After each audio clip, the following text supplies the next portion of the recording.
Ooh, it sure is cold today. I wonder how much heavier the snow's gonna get. Here to see Odette? I just need to see your tickets for the preview. Perfect. Thank you. I'll hold on to your tickets. Come on in. It's freezing outside.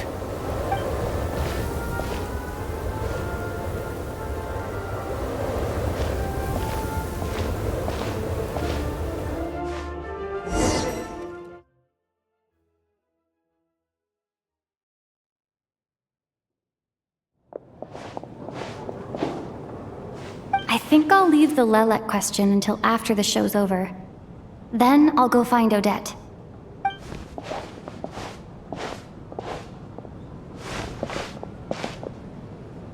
Childe said he was originally going to come with Tonya, so I'm guessing Tonya's already here somewhere. Is there anyone here who looks like a Tonya? Let's see. It's a small audience. Makes sense for a preview. But wait, I do see some familiar faces. Mr. Chuganov's back again by the looks of it. Oh, and is that Mitya? And that Fatui officer, Valeri. Guess he must be playing cat and mouse with Mitya again. Oh no, it looks like the show's starting, and I still haven't found Tonya. Never mind. I'll just have to take a seat for now and see if I can catch her afterwards.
Members of the audience, I'm a staff member here at the theater.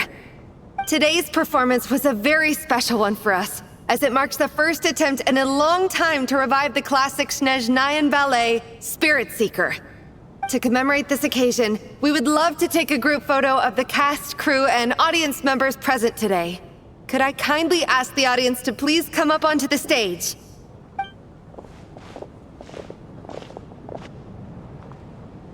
All right, everyone, huddle in a little more. Now, look at the camera. 1, 2, 3.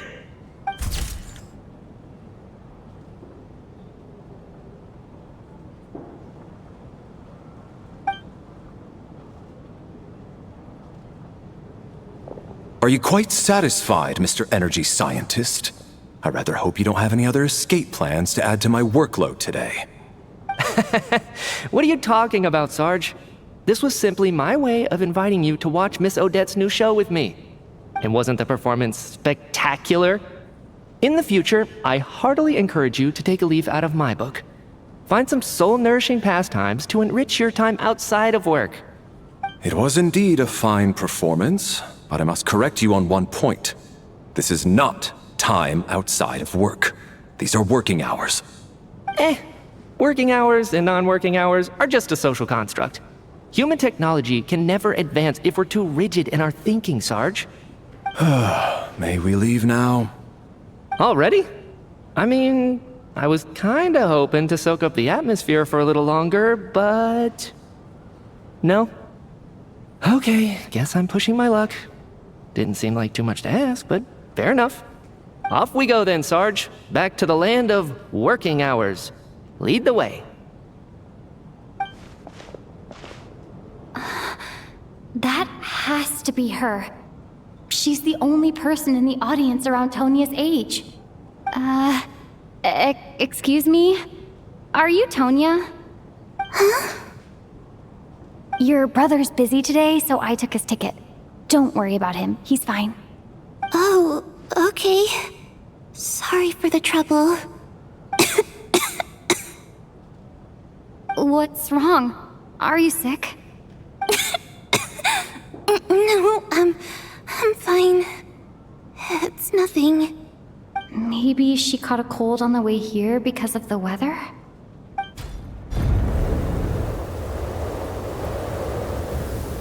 I haven't seen snow like this in a long, long time.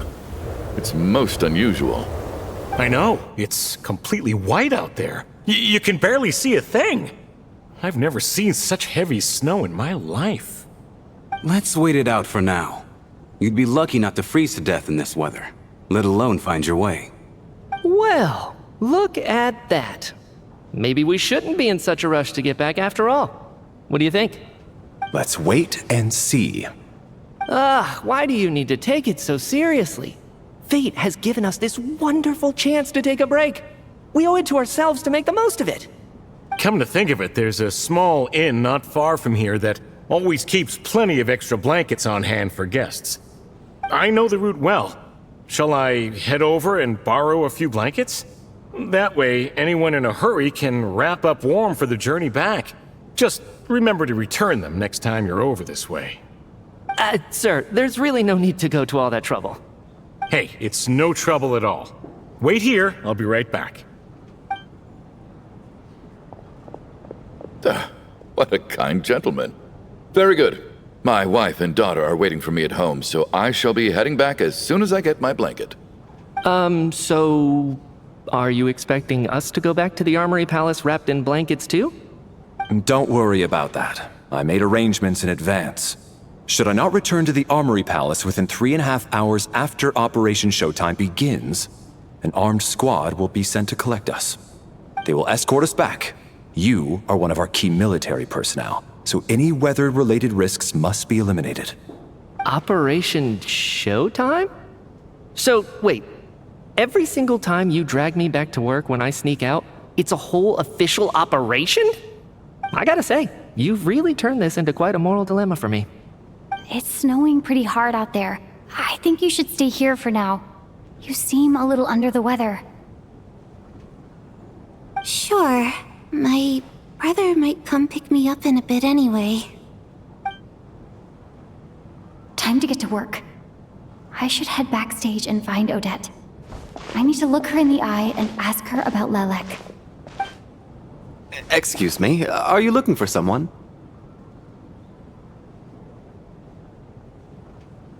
A fan, I'm guessing? Today is just a dress rehearsal, so Miss Odette won't be meeting with fans. She's taking a well-earned rest right now. Sorry, but that area is currently off limits to everyone except the cast and crew.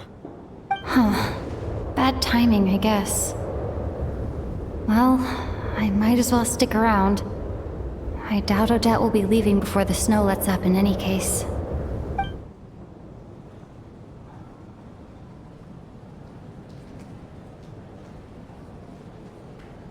What happened to the gentleman who went to fetch the blankets? How has he still not returned? I was thinking the same thing.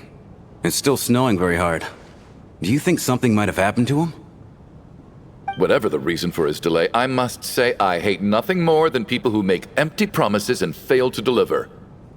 Well, I have to treat my employees like that on occasion, but that's different.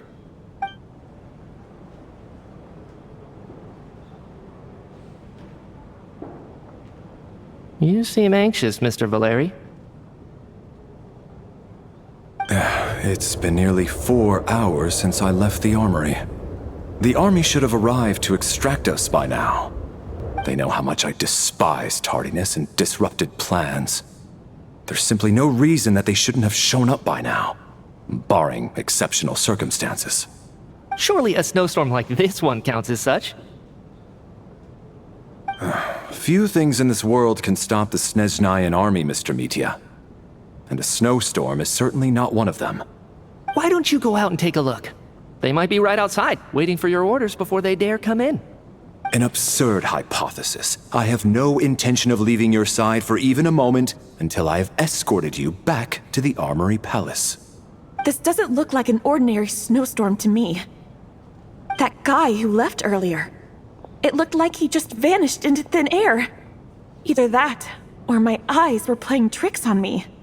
A man-eating snowstorm? Come on. Night hasn't even fallen yet. Spare us the ghost stories.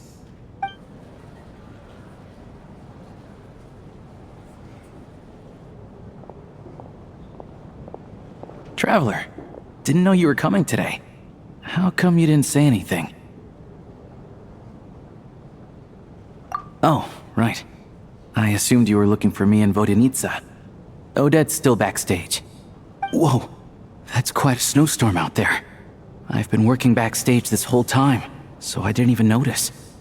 No wonder the audience hasn't left yet. Huh. Is weather like this rare even in Snezhnaya? Yeah, snow like this. I'm sure I've seen it out in the wild before, but never in the city. Actually, I take that back. I don't think I've seen snow this bad even in the wild. This is something else. It's not normal. If even Alosha thinks snow like this isn't normal, could it have anything to do with that monster people have been talking about? We can't stay cooped up here forever. Someone needs to go out and take a look. No need. I have plenty of experience with snowstorms. Besides, I work here while you're an audience member. I should be the one to do it.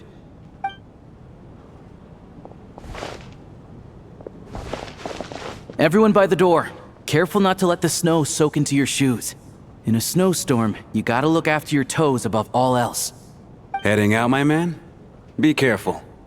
I've been told the snowstorm eats people alive. Thanks for the advice.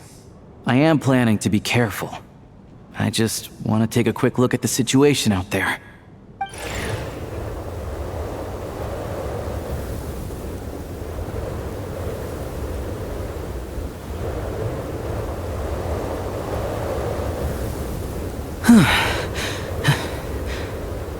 He's back! He's back!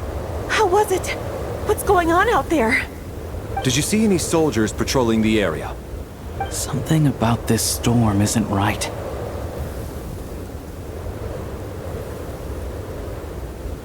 There's no one out there. I didn't see a single soul. And something in the air gives me the creeps. This isn't your average snowstorm. I suspect it might be related to recent events in our nation. I strongly advise everyone to stay here until the snow dies down. Are you serious? So all of us are trapped here now? That sounds a little far-fetched to me. You want to go outside and see? I, for one, am not risking my neck in that weather. This just turned from a minor delay into a major hassle. We can only hope that our friend who went to fetch the blankets just ditched us and went home. Is it really that bad? But my daughter, I won't be able to read her a bedtime story tonight. Huh? What are you all still doing here? Whoa! It's snowing hard! So now we're stuck here? Oh, this is terrible!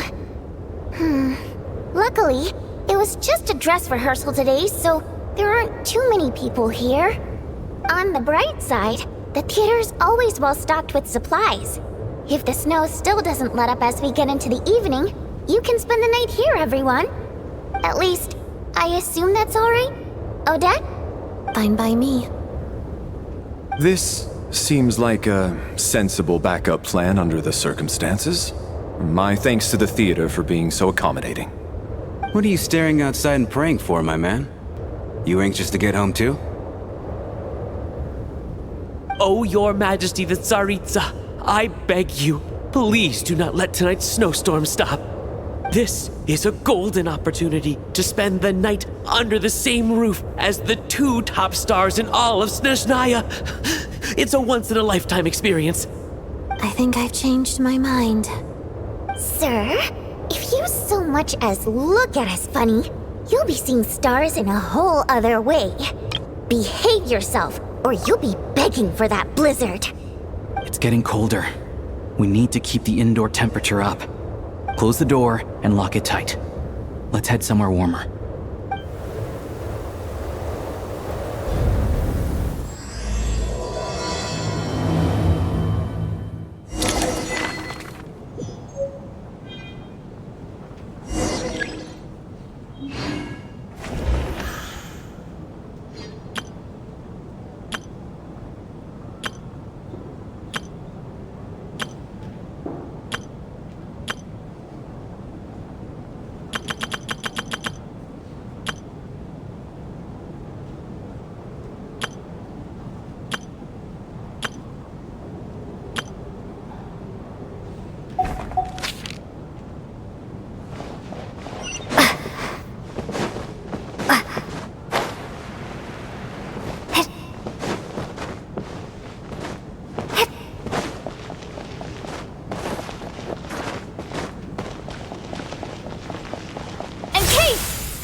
And then there's the aristocrats.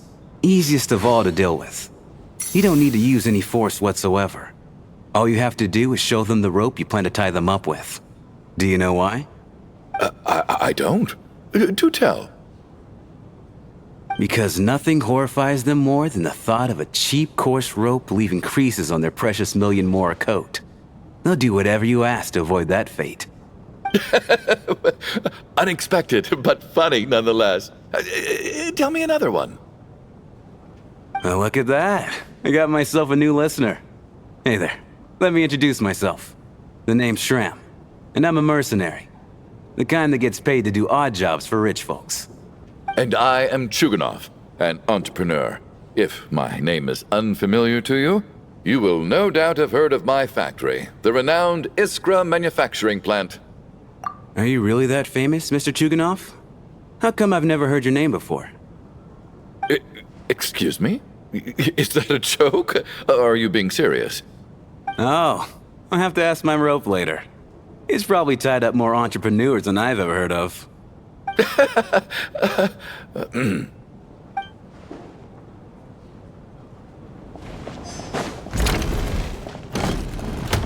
How are you feeling, Tonya?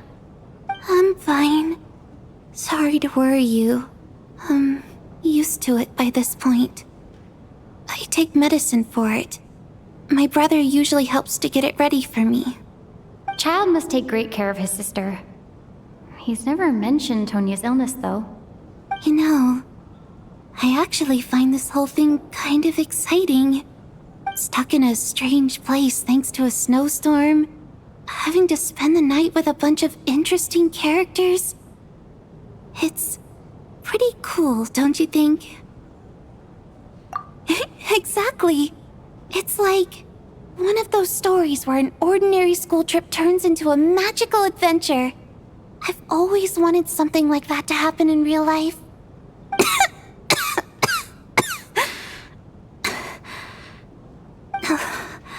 I'm fine, really. Just got a little overexcited. Look after yourself. Otherwise, your brother will come after me.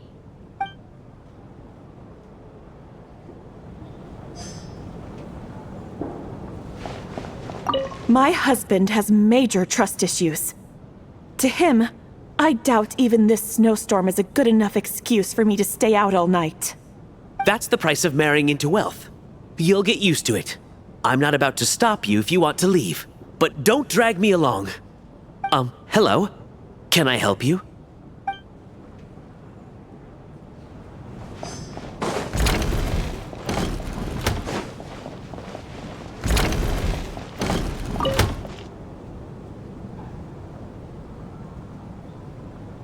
I don't think it's ever been this lively backstage before. I didn't know you were coming today. Hey, have you seen Chuganov? I heard he was coming today.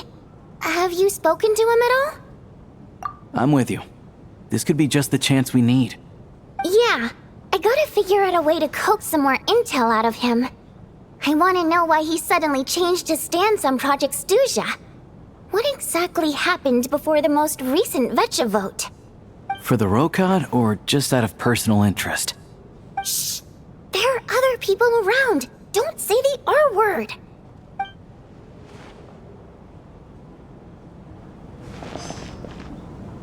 Shh! There... I have to say, even though today was a rehearsal and there were some hiccups along the way, Miss Odette's performance was one of the best I've ever seen, even compared to an actual show. Oh, I couldn't agree more, especially considering the weight of the subject matter. It takes a truly seasoned professional to do justice to a theme like love and regret. Do you think we were coming on too strong? Odette's ignoring us again. What about you? What did you think of today's performance?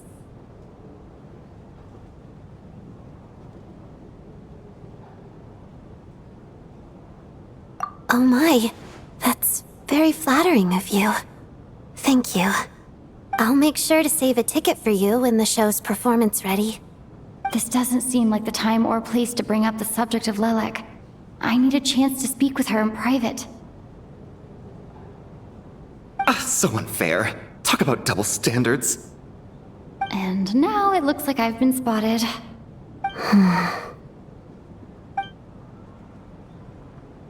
You know Mitya too? No, I don't. I just have a feeling that he might be dangerous.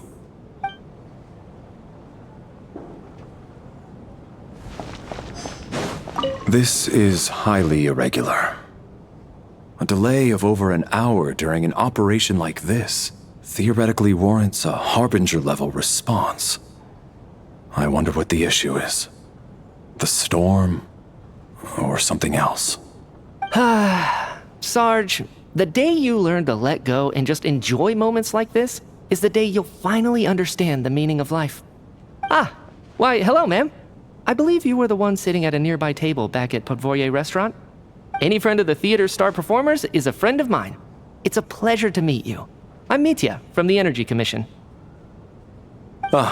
Greetings. Major Valeri, head of the Special Assignments Battalion.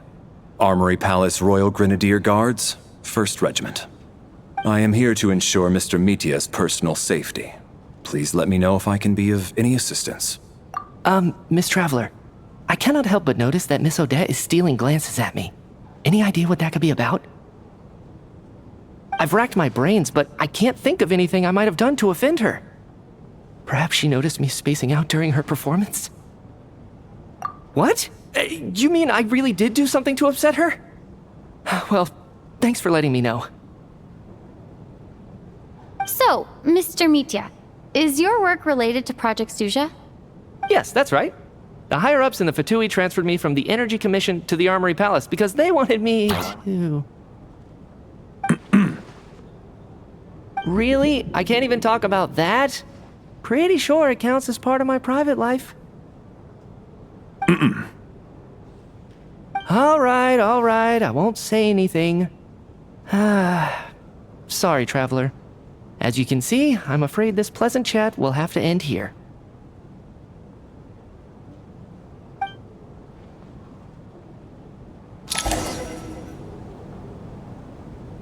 How's it looking, Alosha? No change from this afternoon. Heavy snow with no sign of slowing down. May I have your attention, please? The storm is unlikely to stop tonight, and it'll be even more dangerous outside at night than it was during the day. We at the theater owe everyone here a duty of care. Therefore, we strongly suggest that you stay on site overnight and avoid going outside unless absolutely necessary. In a few short moments, we'll give you a tour of the theater's various quarters. You can choose to sleep in the VIP room, the office, or backstage.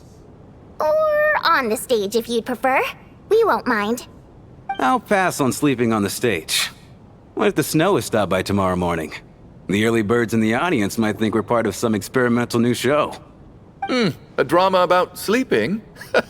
That could be fun. Maybe we could come up with a title for the production.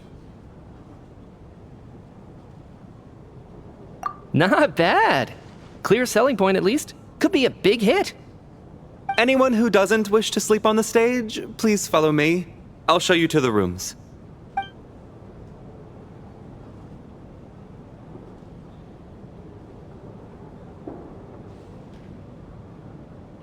I guess I'll call it a night. Though I feel like I won't sleep very well without Paimon here. I'm sure she'll be worried that I haven't made it back yet. But as long as she looks out the window, she'll probably realize what's holding me up.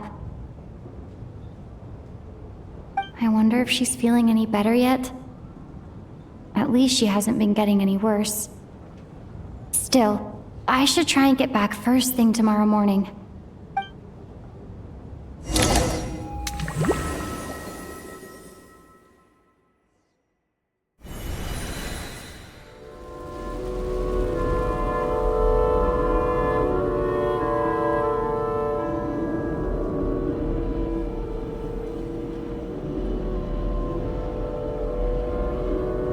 Ah, finally! Welcome back to the world of the living, lazy bones. I was about to wake you. The black mist is almost on us. Still waking up, huh? You know, the black mist. It's been chasing us from below ever since we were born. You're just dozy. There's no way you've forgotten. Come on, let's keep heading up. Onwards and upwards is the only way to survive. Don't listen to a word those black mist cultists say. Here we go again. That endless march toward survival. What's going on? That black mist down there is creeping me out. And it's rising. Guess I should head upwards and get away from it. The black mist cultists believe that being swallowed by the black mist leads to everlasting peace. But if you ask me, they're just lying to themselves. We're the only heretics left, the only ones who refuse to give in. We have to keep going. But how do you actually know that they're wrong? Dangerous question there, Torgov. The moment your faith wavers, you start a chain reaction that ends in the collapse of your will. Put the question out of your mind. Stay strong and believe that the black mist means certain death. Okay, but it's not my mind that's the problem. My body's about to give up on me. It's already starting to falter. I can't do this anymore. I've had enough of being forever on the run. What's the point of it all? All this will pass eventually, I promise. Keep fighting. It will be worth it. You accuse the Black Mist cultists of being liars. But you're lying too. There is no end to this path. It keeps going up forever. There was never any hope to begin with. The cult of the Black Mist has poisoned your mind, Sobolova. Are you thinking of giving up as well? I am. I think I'll take my chances with the Black Mist over this perpetual torture. As much as I detest the Black Mist cultists, I'm just too weary. Then I bid you both farewell. Let me put my personal opinions aside for a moment and say, I hope that you both find peace within the Black Mist. Fate always appears so impossibly complicated. But at moments like this, its raw simplicity is laid bare. Their fate was sealed from the instant they entertained doubt. From then on, the outcome was both inevitable and irreversible. Let's go.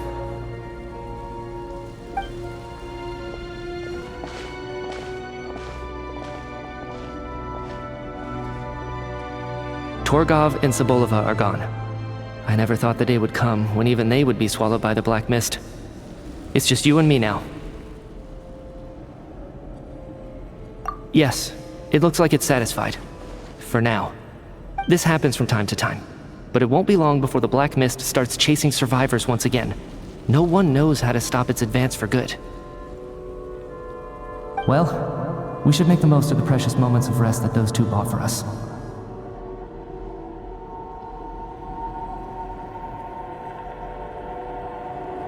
Huh? Are you really that sleepy, traveler?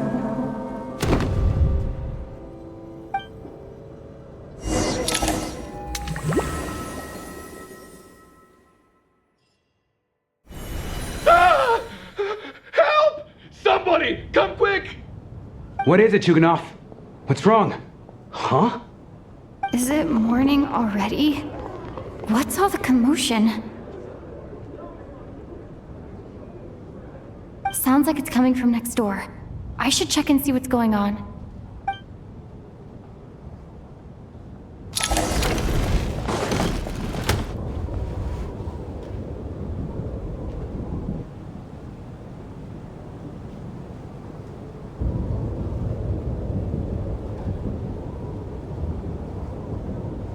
Don't look, Miss Tonya. Stay here. Okay. What happened to them?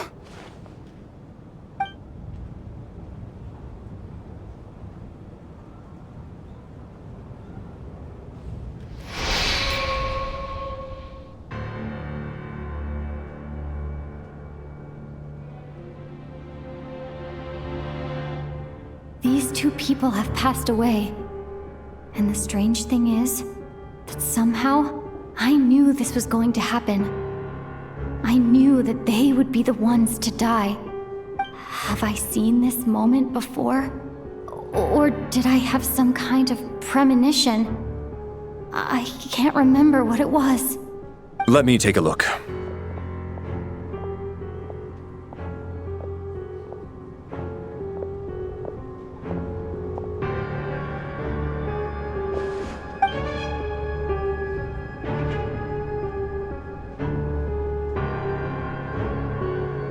No vital signs in either of them.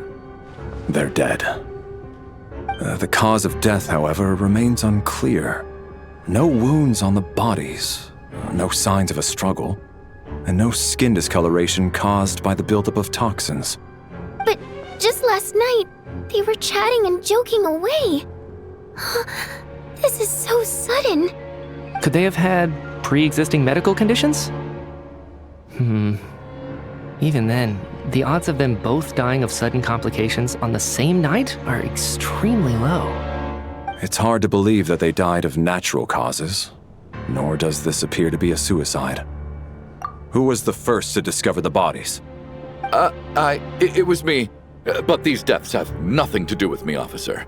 I got up early because I wanted to see if the snow had stopped.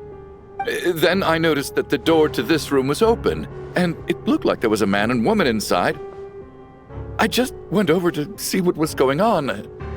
I had no idea they were... I can corroborate this. I was doing my morning exercises near the stage. When I saw Mr. Chuganov heading this way, I followed him. I can also confirm that I didn't see a single person approach that room before him. The snowstorm was raging all night, and it's still going now. There's no way someone could have come in from outside, correct? You mean an intruder? No, not possible. I slept by the door last night as a precaution. There's no way I wouldn't have noticed if anyone had tried to open it. Everyone, split into pairs and search the theater for anyone in hiding or any signs of suspicious activity. I'll follow up with a full search of my own shortly. Go. There is no time to waste.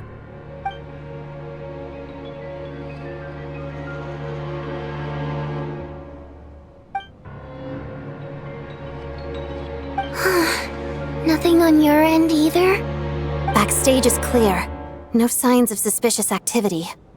We checked the basement. Also clear. I don't think there's anywhere here that a living person could hide. Are we certain that the theater doesn't have a back door? Or any tunnel or passageway wide enough for a person to fit through? No, there's nothing like that. If people were sneaking in through some secret tunnel to avoid buying a ticket, we'd have sealed it off ages ago. I also checked the windows. All of them are locked from the inside, and there's no sign of anyone entering or leaving. It sounds like we can safely rule out the intruder theory. If anyone came in during the night in this weather, there'd be no way for them to avoid leaving footprints or water stains. This can only mean one thing. It's like one of those murder mysteries you see in novels and plays, isn't it? The ones where the killer is one of us. We can't quite jump to that conclusion just yet. Could he be right? It's hard to imagine something like that happening in real life. Set in a theater during a snowstorm, a murder takes place and the killer is among us. It's such a classic trope that it seems unbelievable. Looking at who the killer targeted and the clean entry and exit, it all adds up. I know what this is. It's obvious now that I think about it. What is? What have you figured out? Both victims were wealthy, well-known local merchants. And the door was deliberately left open so I would discover the bodies and witness the crime scene first thing in the morning. Such ruthless methods. This was your doing, wasn't it, Lelik? Lelik? You mean Lelik is among us? And he's the killer? Lelik. I know this code name. Member of the Rokot, anti-Project Stuzha. Always works alone. I've read the case files at the Armory Palace. Walk me through your reasoning, Mr. Chuganov. What do you know about Lelik?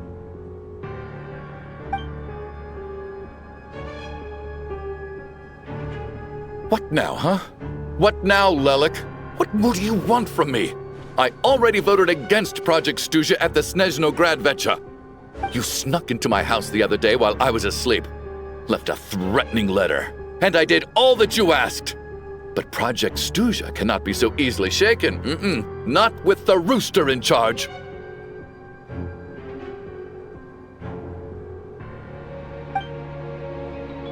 So he really was threatened by Lelik.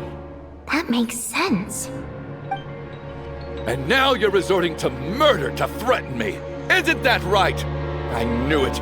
The Rokot despises the rich. The lives of the wealthy are but refuse in your eyes.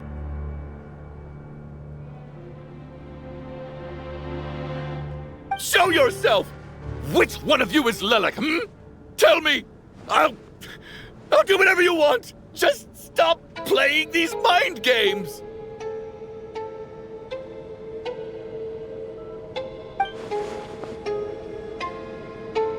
Was this really Lelek's doing? Would Odette really do something like this? If Odette really is Lelik, this seems out of character. But then again, how well do I really know her? I'm probably the only one here with a compelling theory about Lelek's true identity. But if I reveal it now, I'll be putting Odette in the line of fire. What should I do? I don't think it's likely that Lelik killed anyone. At least from the stories I've heard, he's never killed anyone before. And his name has never come up in connection with any murder cases. Besides, even if Lelik did want to threaten you, why resort to such an extreme and roundabout method? It's not his style at all. Vodianitsa doesn't know that Lelik might be Odette, but her assessment is pretty much identical to mine. Miss Vodianitsa, why do you suddenly feel the need to speak in Lelik's defense? Defense? Oh, no, it's just... I'm worried that we're jumping to conclusions here, so I wanted to share my point of view. Also, I don't think the Rokot is as bad as you're making it out to be. Well, if you think I'm so wrong, what's your theory then, Why don't you tell us who the killer is? The case is still evolving, Mr. Chuganov. Please do not prevent others from expressing their opinions so early on in the discussion. Even so, there's no denying that the recent threat received by Mr. Chuganov may well be an important clue. So there's still a good chance that Lelik is right here among us. I can't do this anymore. I don't care if it's still snowing outside. I have to get out of here.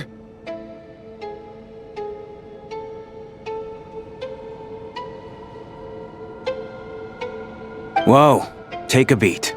We all know it's far too dangerous out there. Even the soldiers couldn't get to us. Go out that door, and you might not live to tell the tale. And whoever this Lelik is, they're surely not going to murder anyone in broad daylight. Be sensible, my man. You're safer inside.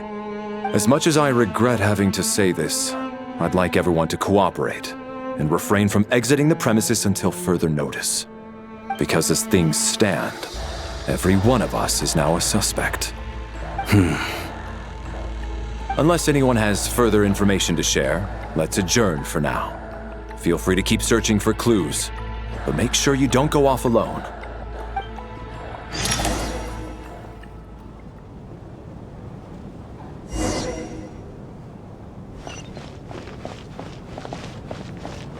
You seem to be very comfortable taking charge, Major. You took the reins as soon as things went south. I simply made an executive decision that someone needed to take control of the situation on the military's behalf. Does this offend you? No, quite the opposite. We feel much safer for it. By the way, what does Major mean exactly? Is it a pretty high rank?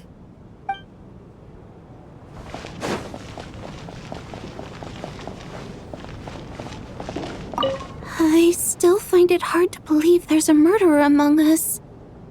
Just last night, I imagined we were like classmates out on a hiking trip. There's no guarantee that you can trust your classmates, especially not when you're locked up together. Why did they do this?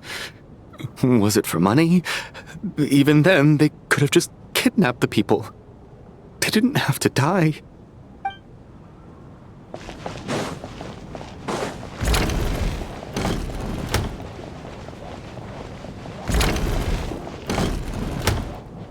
You're right, that was my bad.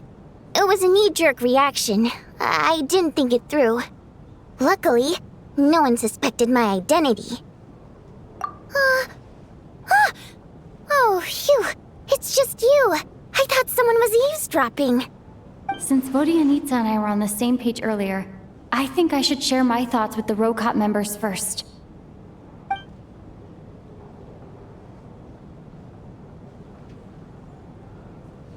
Whoa. Are you serious? I don't know if this counts as gossip, but it's definitely on track to be the juiciest this whole year. Odette? Really? Odette? Oh god, how dumb does this make me look? Lelek has been right under my nose this whole time, and I didn't notice a thing.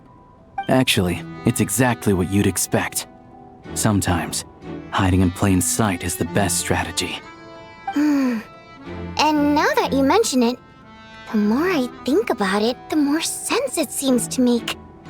It all adds up. What are we up to now? 1, 2, 3, 4...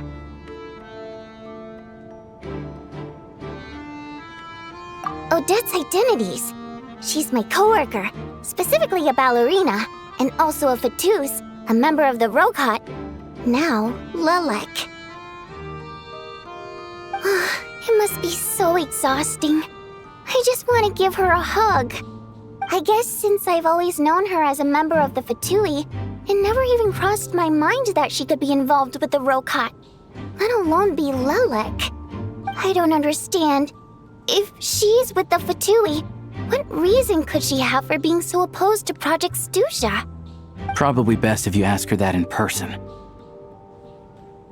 Well, since you waited until now to bring this up instead of announcing it to everyone earlier, does that mean we're all on the same page here?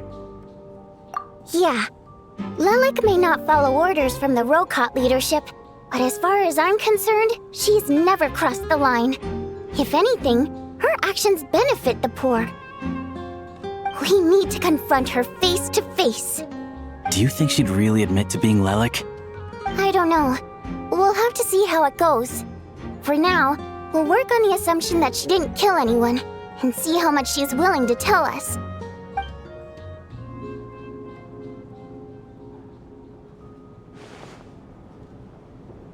Now's her chance. Odette's alone. Let's go. Hey, Odette. What is it, you guys? Shh. Keep your voice down. We need to talk. So, you're Lelek, aren't you? Alright, fine. You don't have to say anything or explain yourself. Just hear me out first. None of us believes you kill innocent people. Whoever murdered those 2 people last night, it wasn't you. Traveler was the first to figure out your identity, but she kept quiet during the discussion just now. Still, it's clear where the group consensus is heading. Everyone believes Lelek is the culprit. If your identity is exposed, you'll be in a really bad spot. We're your colleagues, and we know what kind of person you are. I don't want anything bad to happen to you. So, can you clue us in? Tell us everything. The more we know, the more easily we'll be able to cover for you. Alright. Yes, I'm Lelik. And no, I'm not the murderer. And thanks, but I don't need you to cover for me. Actually, I'm planning to reveal my identity. Huh? You're gonna reveal that you're Lelik? Here? That's right. I'll admit I was surprised at first when Chuganov guessed that I was here. It was just a lucky guess, but it caught me off guard. But after taking some time to assess the situation and confirm where everyone stands, I don't believe I have anything to worry about. Are you sure you don't need a second opinion? Given the circumstances. Mr. Valeri! What?!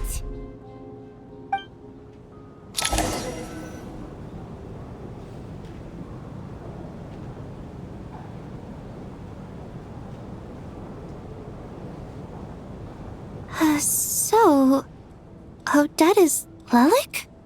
I don't know what game you're playing, but you've got a lot of nerve. It's just one identity. So what if it's exposed? I can disappear and adopt a new identity anytime I please. I made my peace with this when I chose to become Lelik. But more importantly, I promise I am not the murderer, which means that someone else is. So, if anyone still insists that I did this, you'd best produce the evidence now. Otherwise, I suggest that you bite your tongue.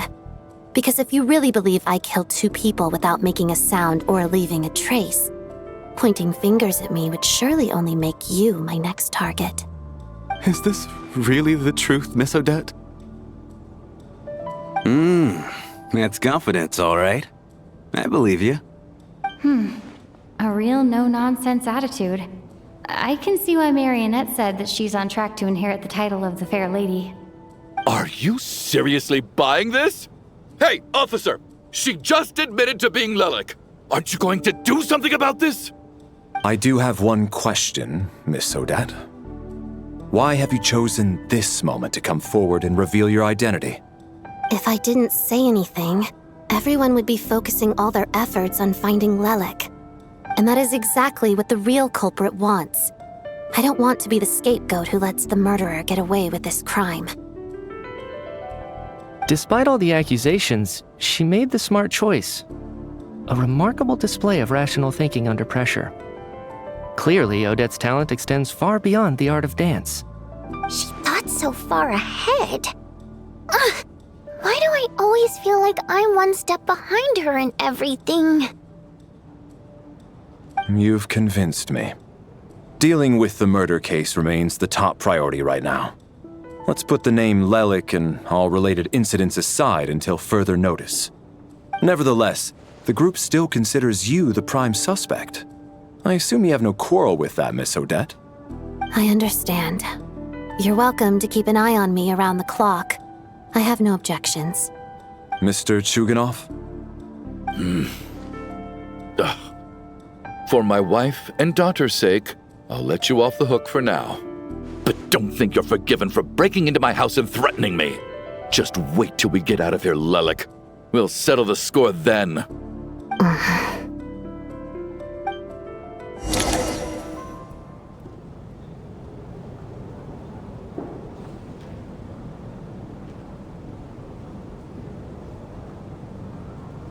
Good work, Lelik guard team. And Lelik too. Here, have some hot water. Turns out Valeri knew about my exploits, so now I've been told I have to guard Lelik with him. Shouldn't you be facing my way if you're guarding me? At the moment, it looks more like you're my bodyguards. If the true culprit is indeed still at large, as you have claimed, we must keep our guard up against them also. Don't worry, Tonya. We'll get through this. Once the snow stops, the officials will step in. The investigation will get easier, and then we'll be safe. But once the snow stops, won't everyone just leave? Huh? You're gonna miss us, huh? Well, some of us work at the theaters, so we'll still be here. I'll even give you a special backstage pass. Really, Miss Vodyanitsa? That's awesome! You've made a fan for life. Aw, you're so cute, Tonya. All right, let's swear to it. I promise to give you the pass, and you promise to never change your mind about being my fan. Promise. Don't indulge her, Tonya. You don't have to swear an oath over things like that. You really do get carried away sometimes, don't you, Miss Vodyanitsa? Hey, mind your own business.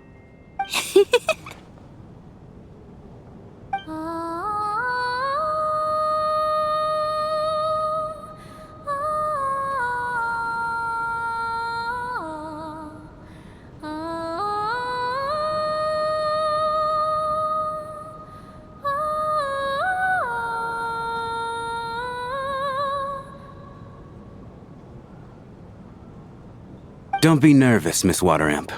Everyone's here. There's nothing to be afraid of. Excuse me? Do I look nervous? Don't be ridiculous. No. You sound nervous, lass. Oh. Wait, but how... Okay, plenty of people know that I'm a water imp, but still... How come you understand our primary mode of expression? Primary mode of expression. I've not come across that concept before. Do enlighten me, Vodyanitsa.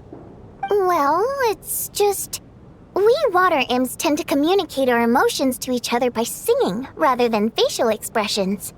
The emotions we convey through song take precedence over our facial expressions. So, we think of it as our primary mode of expression. I'm impressed, Shram. I didn't take you for a man of culture, but you're clearly rather learned. It's not about being cultured or not. The thing is, this mode of expression can usually only be understood by other water imps.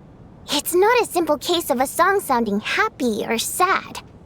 And yet, you're clearly human, Mr. Shram. It's really not the big deal you're making it out to be.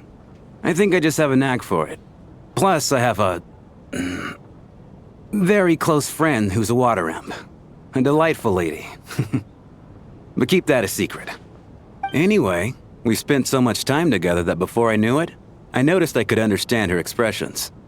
Oh, I guess that makes sense. Still, the fact that you have a water imp friend is even more surprising. I'd better watch what I'm singing when I'm around you from now on. Hey, what are you implying? You're not secretly insulting the audience in your songs, are you? Heavens, why would I do a thing like that? It's getting late. We should discuss our sleeping arrangements for tonight. To guard against the killer, someone needs to keep watch. I suggest that we don't sleep in separate quarters tonight. It will be safer if we all stayed together. As long as someone keeps an eye on Lelik, I'm quite sure we won't have any trouble. Are you saying that you wish to bet your life on Miss Odette being the killer? Nonsense. Of course not. Then I propose the following arrangement for tonight. The Traveler, Odette, and I will form the Night Watch. We'll sleep in shifts, but two of us must be awake at any given time. An excellent idea. This allows us to handle the Night Watch while also keeping an eye on Lelik. Meanwhile, the rule of taking shifts in pairs resolves the other issue. Namely that we can't necessarily trust the Traveler or Valeri either. I expect that plan took you quite some time to come up with, didn't it? Actually, our field combat manual outlines a similar approach. Although the scenario there involves guarding prisoners overnight during field operations.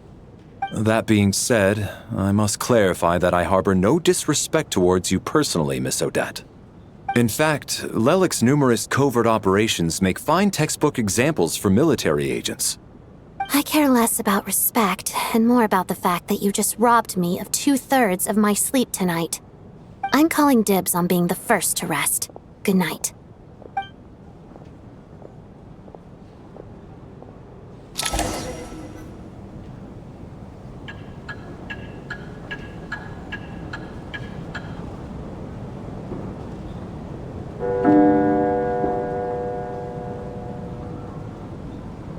It's almost time. We should wake Odette. How are you faring? Oh, not going to argue with that. I'll take a quick nap. If you start to feel sleepy, wake me up anytime. It's finally time for Odette and I to share the night watch. I should wake her up.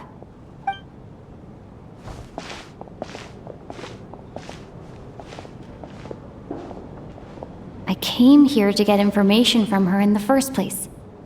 Maybe I should think about what questions I want to ask before she wakes up. How long are you gonna keep staring at me? Couldn't sleep. My mind's been running haywire. Plus, there's something I've been meaning to talk to you about. I had a hunch that you wanted a conversation too. Let's take this chance to clear the air, shall we?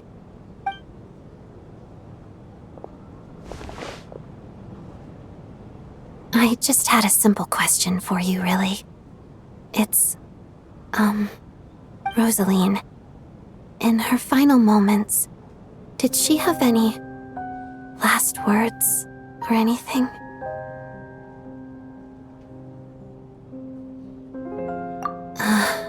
I see. Well, that was all. I have no other questions. No. She was utterly ruthless in pursuing her goals. That kind of person should be hard to miss. And yet, even though I never approved of her methods, and she was an abrasive person, the fact remains that I am indebted to her. Oh, she told you. I guess that makes sense. I think she and Rosaline were on pretty good terms. Yes. Rosaline wasn't the kind to gossip about this sort of thing. Not that it's any huge secret to me, though.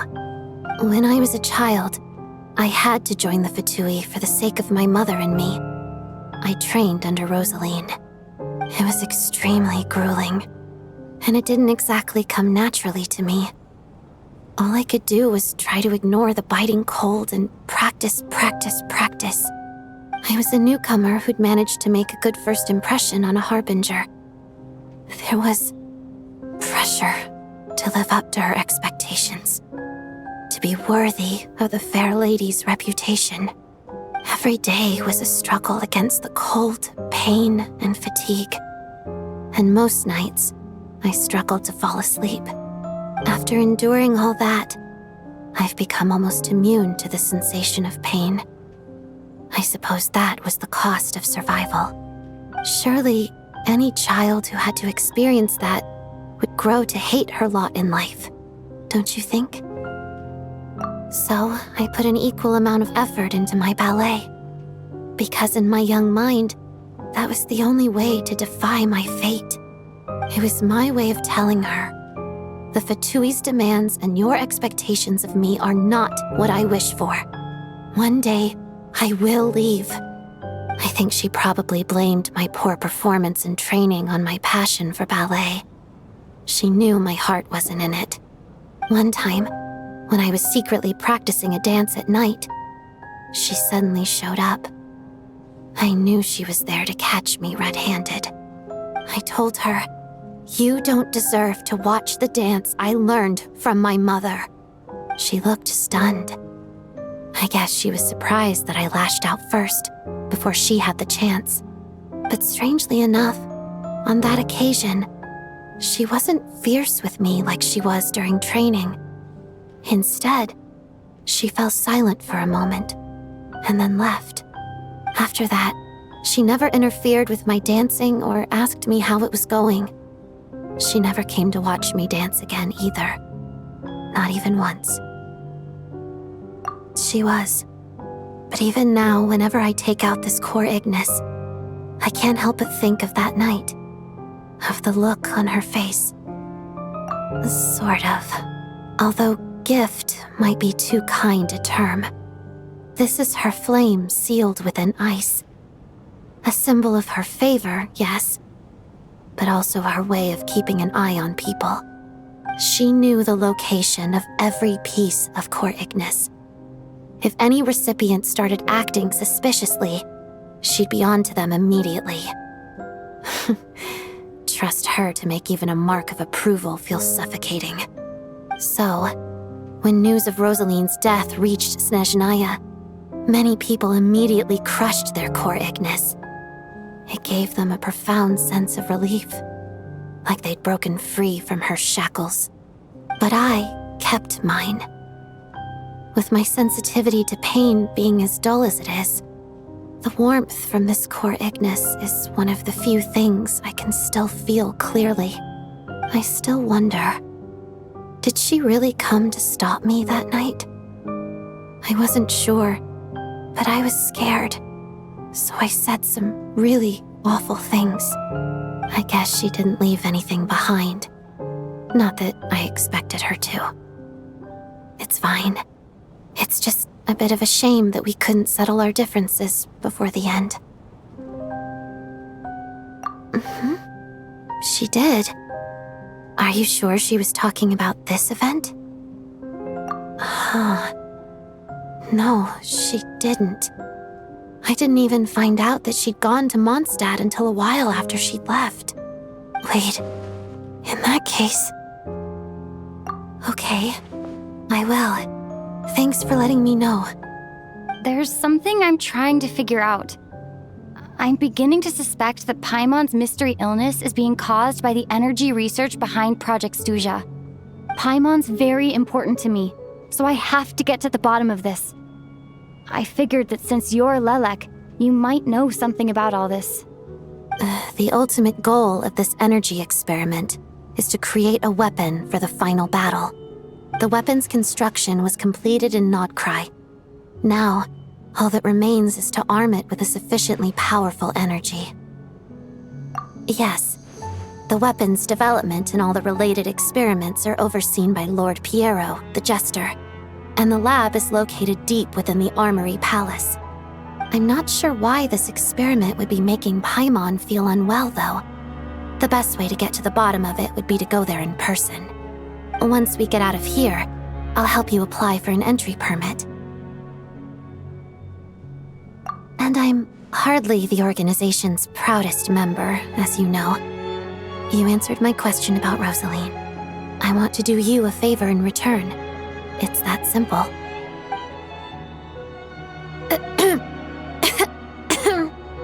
Huh? What's wrong? Are you not feeling well? You two seem to be hitting it off.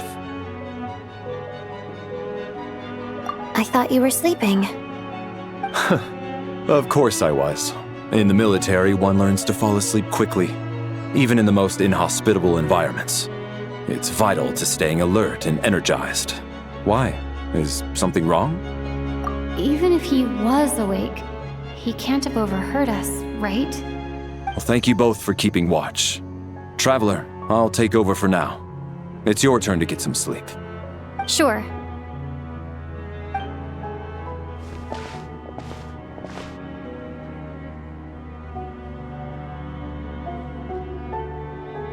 This is our second night here, but at least I found out a little more about Paimon's condition. I hope she's been sleeping well the past couple of days. Huh. Why do I feel like I'm being watched? Seriously? Is this payback for when I stared at her earlier? But I thought she was asleep. Never mind. I'd better try and get some sleep myself.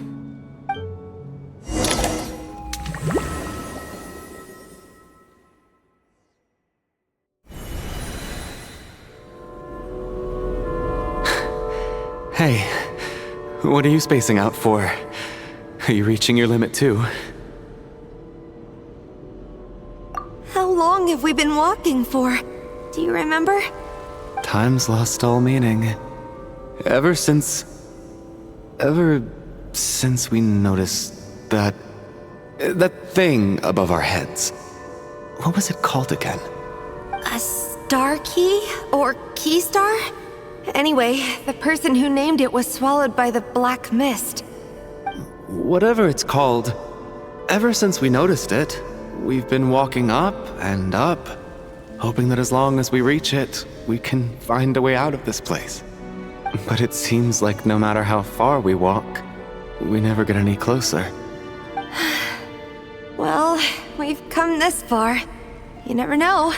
Maybe we're almost there? Come on, enough moping. Let's go. The black mist is catching up.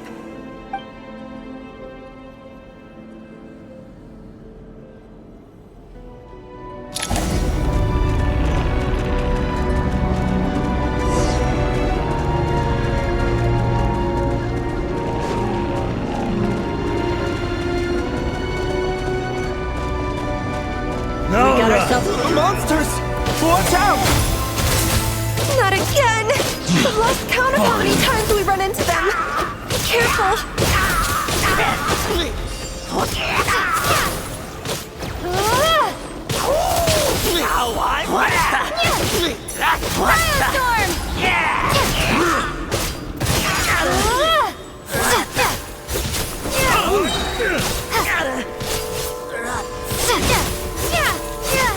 Shut up! Run faster.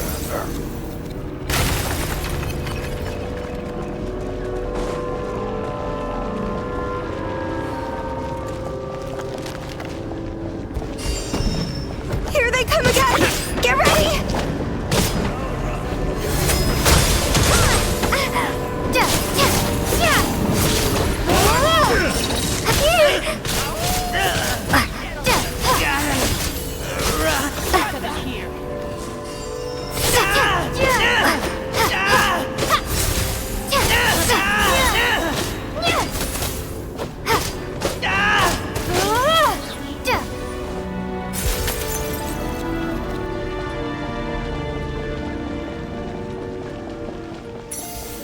Monsters ahead of us, the black mist behind us. Feels like there's no escape.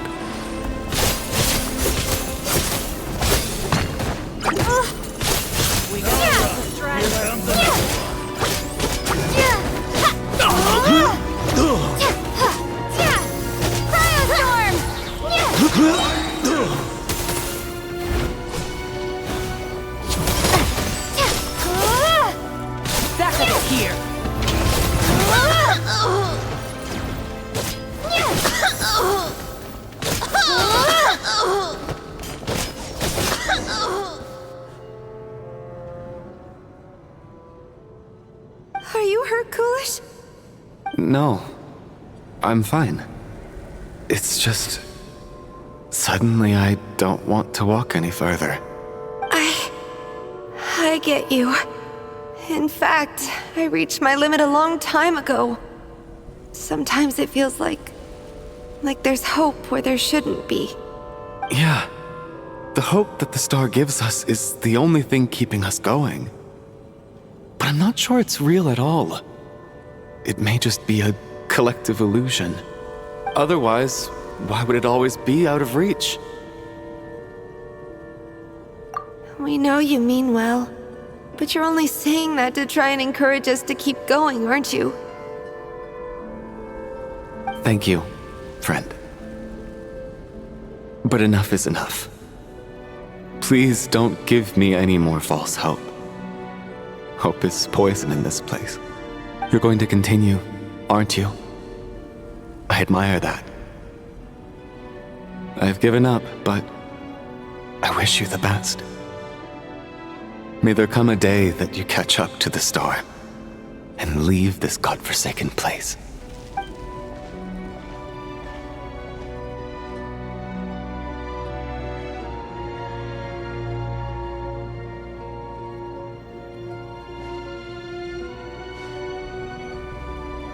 It's not an illusion. We really are getting closer to the star. Congratulations. You're the first person to make it here. I'm the star's envoy. The black mist has stopped rising. Its hunger is satisfied for now, having devoured your two companions. This is a good opportunity. I'll let you get some rest before we continue. What do you mean, leave? The star represents the starting point. It's the waypoint for the beginning. Congratulations on reaching the starting point. Once you are ready, we will head out and walk upwards. I will be right by your side the whole way.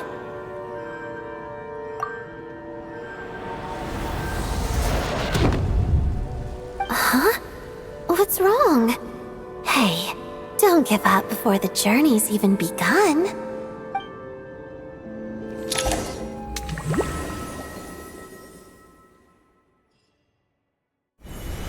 Rampana! Rampana! Is that Vodyanitsa's voice? What happened? Coolish, wake up! Please wake up!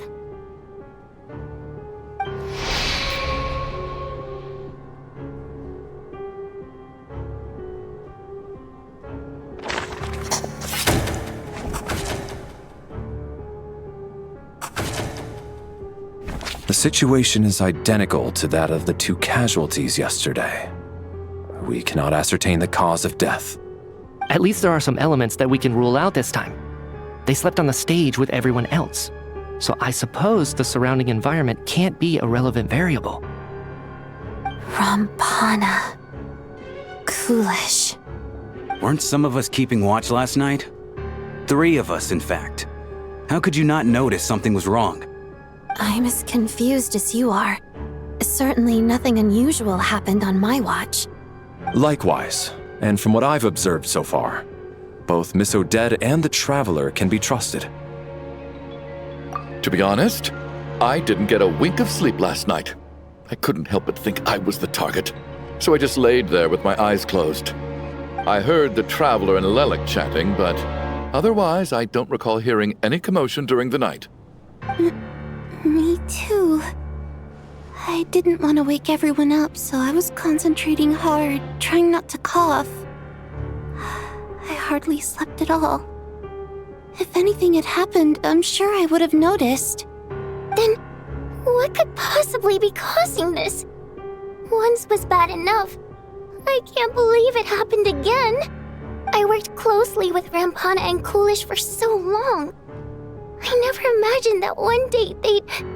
And on the stage of all places... Vodyanitsa. 4 victims in just 2 days, and we still don't have a single lead. I need to get to the bottom of this as soon as possible. And above all, keep Tonya safe. I'd never be able to look Childe in the eye again otherwise. Still snowing?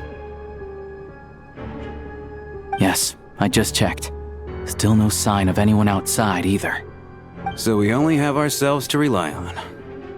If you ask me, this killer can clearly strike whenever they please. The Night Watch was a useless endeavor from the start. Lelik must be an expert in poisoning. Clearly she used some poison that can't be detected on the corpse. Here we go again. Listen, I was already thinking to myself last night, was Lelik's reason for revealing her identity the real story? Well, now I have my answer. It most certainly was not.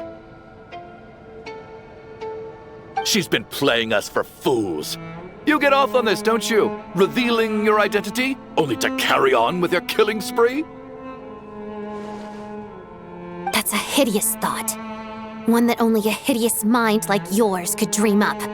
How dare you? That's enough! Yesterday, you named Lelik as a suspect because the victims were both wealthy merchants. Lelik might have had a motive then, but today's victims were just ordinary people. Not to mention that they were colleagues of Odette and mine. What reason would she have to murder them? Let me guess, just to scare you? Who knows? Maybe you don't know her as well as you think. I implore you all to ask yourselves, How many people are there really in this world that have what it takes to kill another person?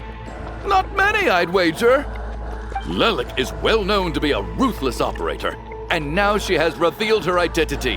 How could it be any more obvious? Everything you've said so far is still just conjecture, which doesn't constitute a concrete lead. You need to back up your claims with some evidence. How can you defend her, officer? What did she say to you while you were on night watch? Maybe I shouldn't be so surprised. You military types are always colluding with criminals to target the rich.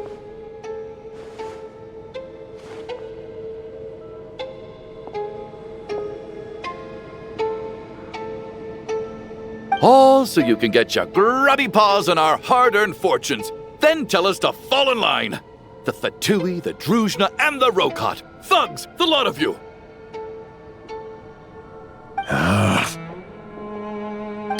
Don't you dare!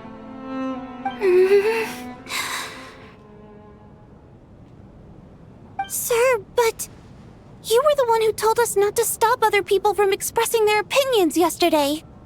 4 people have already died. Only yesterday I was chatting with Mr. Coolish. Then we woke up in the morning and he's... Turning against one another is the last thing we should be doing right now.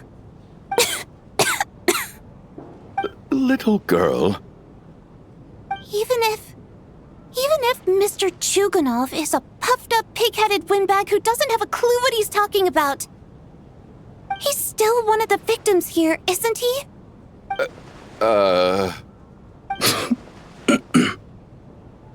Quite. I had no intention of resorting to violence. But you're right, Miss Tonya. I ought not prevent him from speaking his mind. In any case, I believe Mr. Chuganov has calmed down a little now. We may resume our discussion. I don't think there's any need for that. What is there to discuss? Nothing about this situation is normal. Did you have an idea, Mitya? You're the brainiac here, right? Come on, clue us in! I've been mulling something over. All the leads we have so far concern things from outside the theater. Miss Odette's alter ego, the threats Mr. Chuganov received. But then there's the 2 double murder crime scenes themselves, which have given us absolutely nothing to go on whatsoever. That's highly unusual. Even with the most careful killers, there's always some evidence left behind.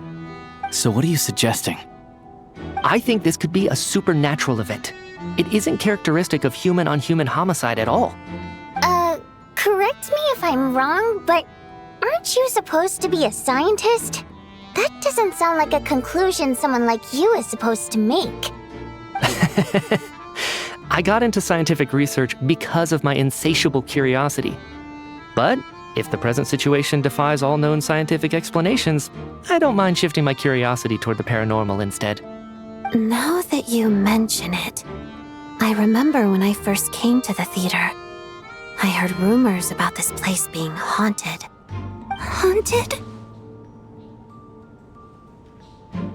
Yeah, I think I heard the same thing. But I mean, they're only rumors, right? We've worked here for years. Surely we would have noticed any spooky goings-on by now. Well, this has taken an unexpected turn. A haunted theater? If Paimon were here, she'd probably be hiding behind me in fear right now. Why don't we take this opportunity to look for clues again with a more open mind? Maybe a different perspective will help us see something different. Very well. Whether it's criminals or ghosts we're looking for, the same rules apply. Everyone needs to tread carefully. I'll move the bodies into the same room for now.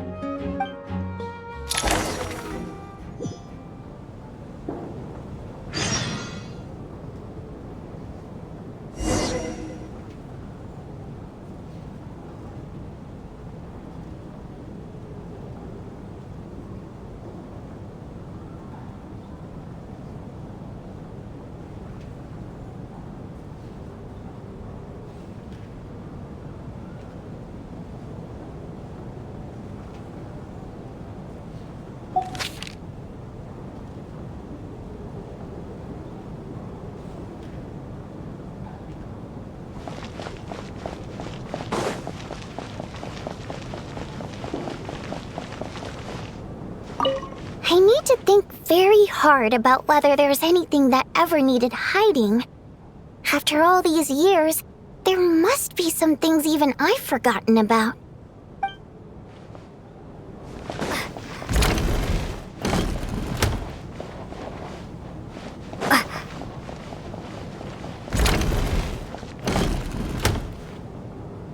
Valeri, come take a look at this. You too, Traveler. Some sort of notebook. What is it for? It's the on-duty logbook for the theater. Kulish was the main person to use it. He mostly used it to record any unusual incidents during a show, audience numbers, exit times, and so on. Yes, he'd always have this logbook with him when he checked tickets at the entrance. This should confirm a lot of key details about the recent show. So, you find anything unusual? Yes. The number of people. I've checked and double-checked.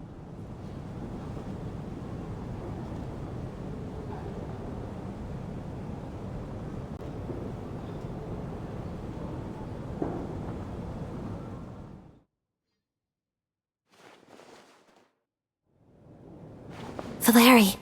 Some sort of... It's the he mostly used it to record any... Yes. This should confirm a lot of key details. Yes. The number of people. I've checked and double-checked, but the numbers just don't match what's recorded in the logbook. Apparently, we have an extra person among us. Are we certain that logbook is accurate? Could someone have sneaked in without buying a ticket or something? Unlikely. Kulish took his duties very seriously. I've rarely seen any errors in his work. Not to mention that this was a dress rehearsal, meaning smaller audience numbers and tighter ticket restrictions than usual. Everything would have been well within his control. We no longer have our tickets with us, do we? They got collected on entry. I assume there's no way we can check them again. Unfortunately not. The theater recycles tickets. Once people are in the door, they don't tend to leave until the show ends, so we collect the tickets at the point of entry. Still, I'm inclined to believe that this discrepancy in the head count is significant somehow. Did an extra person just materialize out of thin air?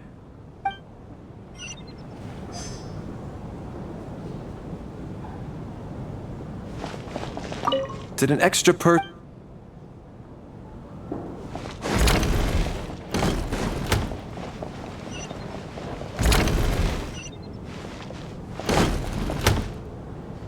Tonya? Did you find anything? Not yet. Still looking. So... Are we supposed to be looking for something paranormal? I think I'd prefer teaming up with you than looking around on my own. This looks like somebody's notebook. Shall we read it together?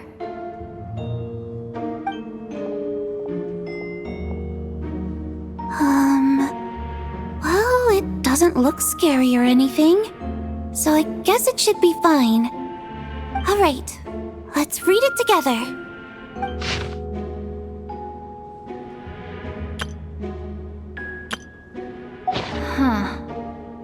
This has to be Vodyanitsa's writing, surely. Maybe it's a little rude for us to peek at this. I feel like I just read someone's secret diary by accident. It sounds like she's writing this for her parents, right?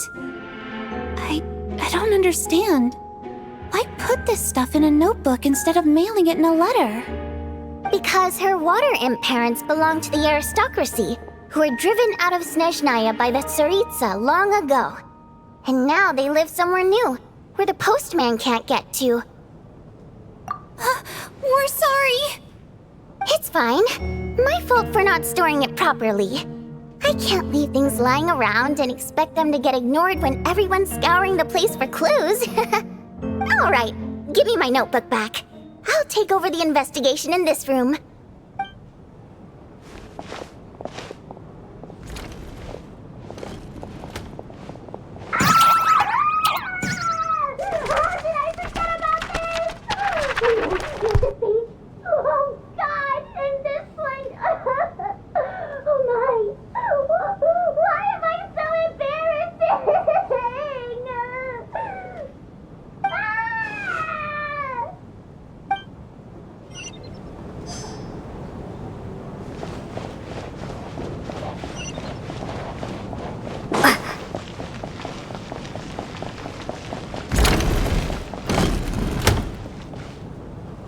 Ah, Traveler.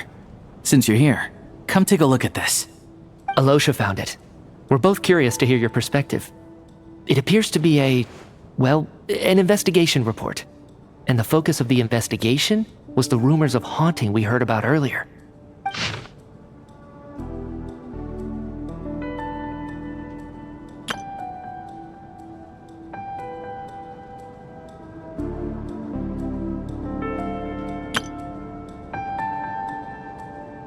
An investigation report, huh?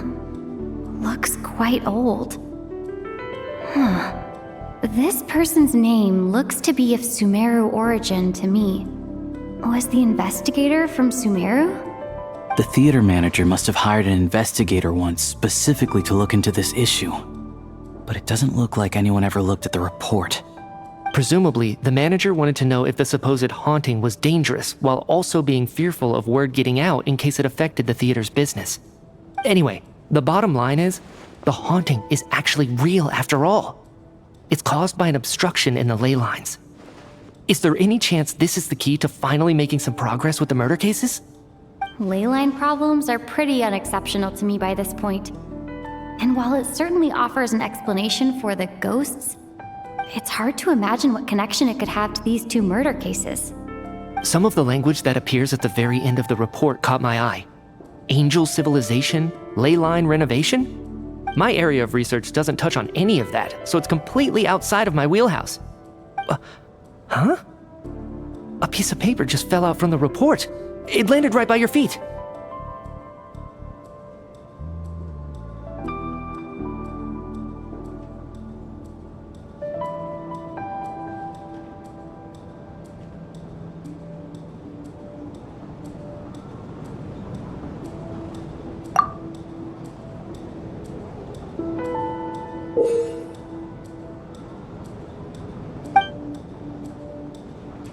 How unnerving. It was tucked inside the report, so it must be a note left by the author. Death is near.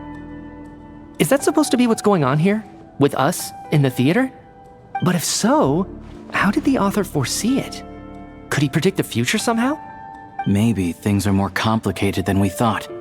No, wait a second. If we take the report and the note at face value, they completely contradict one another. The report definitively concludes that the hauntings in the theater are harmless and cannot affect the real world. But the note seems to be warning of potential danger. The question is, what exactly does the note mean by death? The various ways we could interpret this keyword lead in completely different directions. Let's pause our analysis here for now. I think we need more information.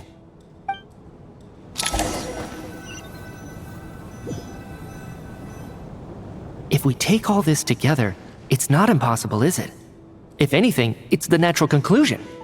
Oh, I beg to differ. This sounds to me like a product of a researcher's vivid imagination.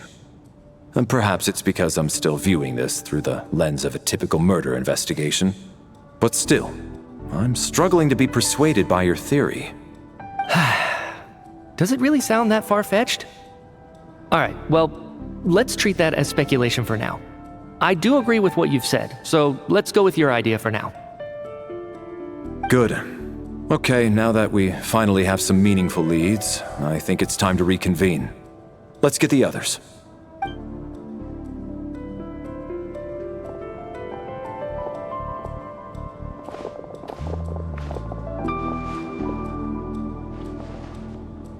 So, that's about everything we've discovered so far. I'll share my theory first. Based on what we've learned from the logbook, I believe the extra person among us is most likely the killer. If the killer had simply bought a ticket, it would have greatly increased the risk of their identity being exposed. I expect he or she either hid in the theater ahead of time, or found a way to slip past the ticket inspection. They then blended in with the group and waited for an opportunity to strike. What about the note found in the investigation report? Any thoughts on how that fits in? The killer may have simply planted it there as some sort of sick joke. I've seen my fair share of psychopathic killers. They love playing cryptic mind games. So, it has nothing to do with the haunting of the theater after all. This theory makes sense to me. If we have an audience member unaccounted for, chances are they didn't come here to watch the show. Could it really be that simple? So, in other words, all we have to do is find out who got in here without a ticket, and all our problems will be solved?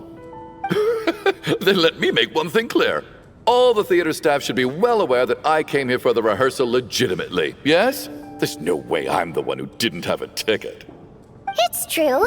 I hear you used every trick in the book to get a hold of that ticket, too. Everything short of throwing a temper tantrum and rolling around on the floor at the entrance. I most certainly did not degrade myself in such a way. Probably a stupid question, but I might as well ask. Did anyone here get in without having their ticket checked? Hmm? Guess it was naive of me to expect them to just admit to it. Especially after the unprompted Lelik reveal. Once was already a miracle. Twice would be unfathomable.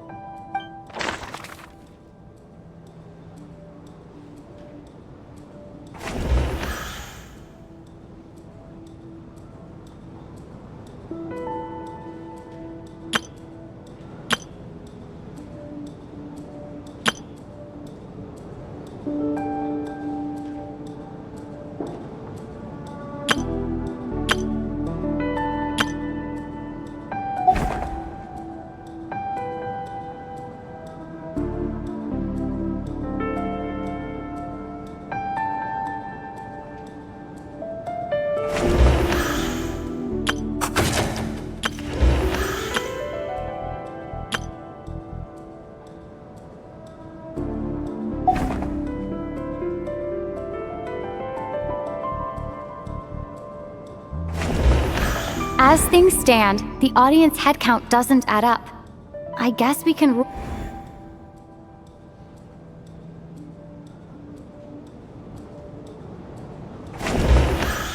Valeri came to the theater to catch Mitya. Those two should be able to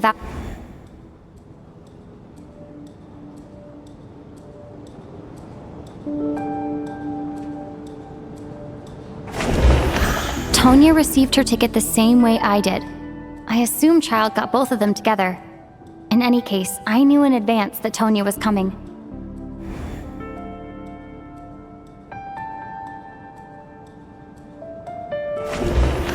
As things stand, the audience head count doesn't...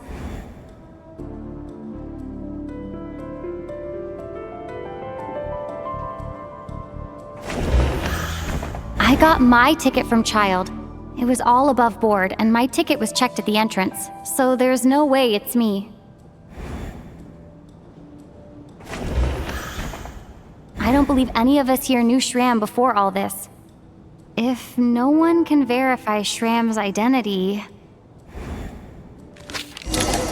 Mr. Shram, did you really go through the ticket inspection to get in here? Huh? Me? Why am I being singled out, my friend? Do I seem that suspicious? It's not that you stand out as suspicious, more that everyone else has been ruled out as trustworthy. Okay. Well, we spent the best part of 2 days together now, so I'm sure you can all tell what kind of person I am. I'm a true gentleman. I never dream of doing something like sneaking to the theater without a ticket. Yeah, I have no doubt that you're a good person. But the problem is, none of us here actually know you, so no one can say for sure that you are who you claim to be. Although, actually, what was it you said last night? Yeah, you're friends with that water imp, which is why you understand our primary mode of expression. Last time I checked, there were barely any of us remaining in Snezhnaya, since most of the water imps left. Could you tell me a little bit more about your friend? There's a good chance I actually know her. And I suppose it's also kind of a way for everyone else to get to know you a little better.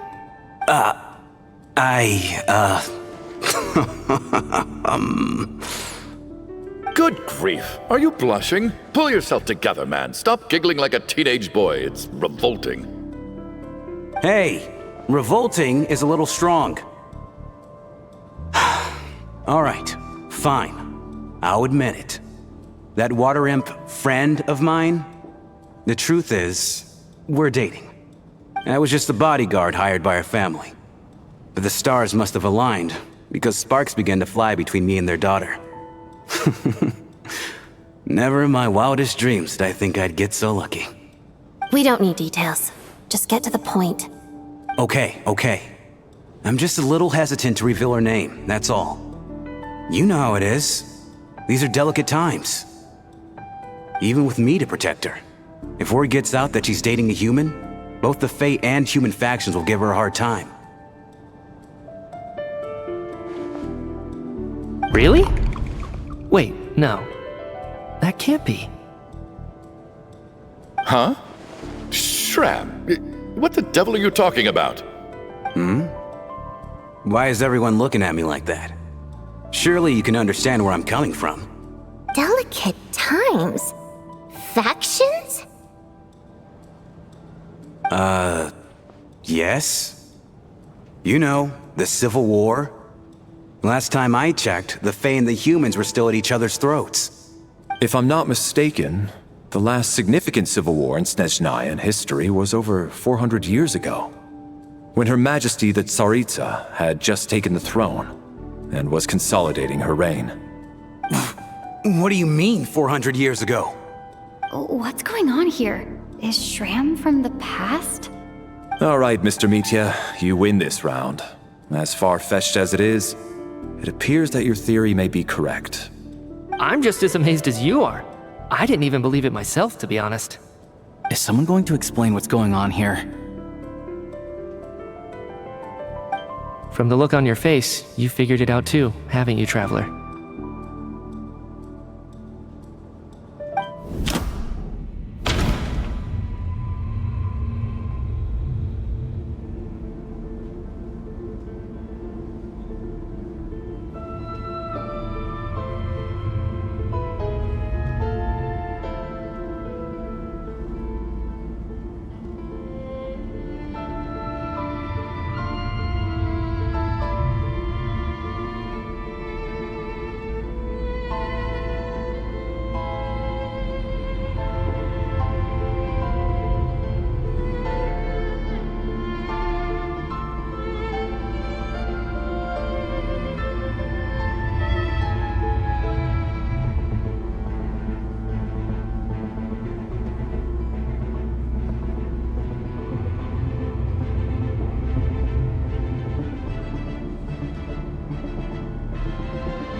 No.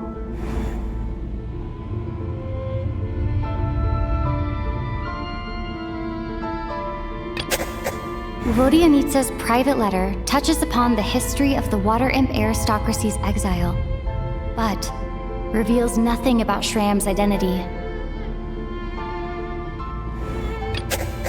That seems to be the case.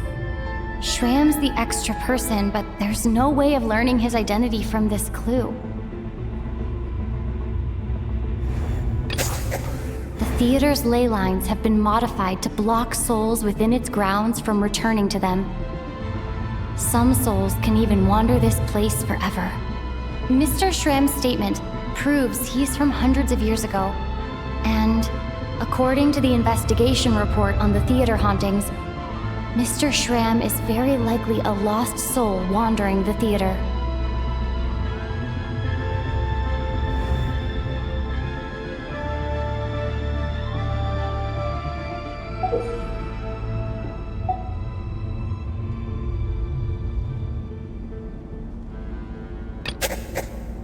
is Mr. Valeri's hypothesis.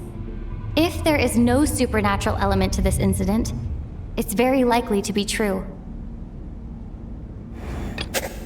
That's not it. If that's the case, we're back to square one. I don't think I'm that redundant.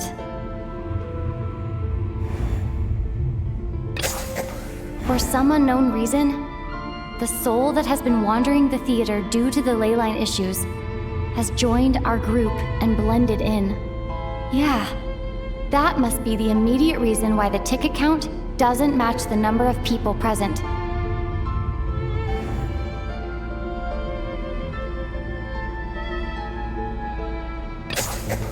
The contents of the investigation report have been verified. There are indeed leyline issues and wandering souls in the theater. Death likely symbolizes the deceased. Mr. Schramm, for instance. Death is near. That must mean that there's a dead person in our midst. That's the truth, isn't it?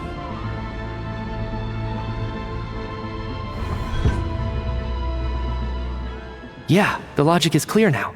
The investigation report said that there would be souls stuck wandering around the theater because the ley lines were cut off. Mr. Schramm must be one such soul who died in the theater a long time ago. In which case, that also makes him our extra person. So when the note said death is near, it must have been referring to death as in the deceased, people who died a long time ago. Someone who died a long time ago. In short, there's a dead person among us. The extra person we've been searching for is a ghost from the past. You mean I'm a ghost? No. Don't make jokes like that, my man. There must be some mistake. But even if I was dead, I know for a fact I didn't kill anyone these past 2 nights. Yeah, even if all that's true, the report also said the souls inside the theater can't affect reality, right? They're harmless. Then what if the problem isn't the souls at all, but the ley lines themselves? The ley lines have a powerful ability to attract and devour souls. Let's say that the ley lines are like a black hole, constantly seeking to engulf souls. But the souls that don't want to return are trying to avoid being sucked in. Why does this analogy sound so familiar? What happens when the black hole can't achieve its goal? I'm only speculating here, but what if it ended up swallowing innocent souls by mistake, or intentionally taking other souls to compensate? That could explain why we weren't able to determine a cause of death. If you're right, and their souls were devoured by the ley lines, it does make some sense. It does seem to explain a lot of the things we couldn't make sense of. Does that mean it's true? Except there's no concrete evidence. Mitya is relying on a lot of logical leaps. Still, it seems like the best explanation we have under the circumstances. All right, so how could Schramm not know that he's dead?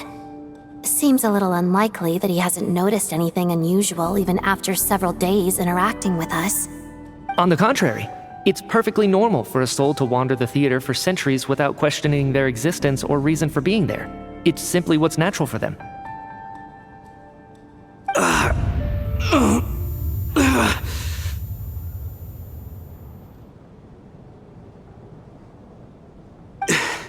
You know what, Mr. Brainiac? I think you might actually be right after all. I'm trying to remember and... even though my head feels like it's going to explode, I think... it's all coming back to me.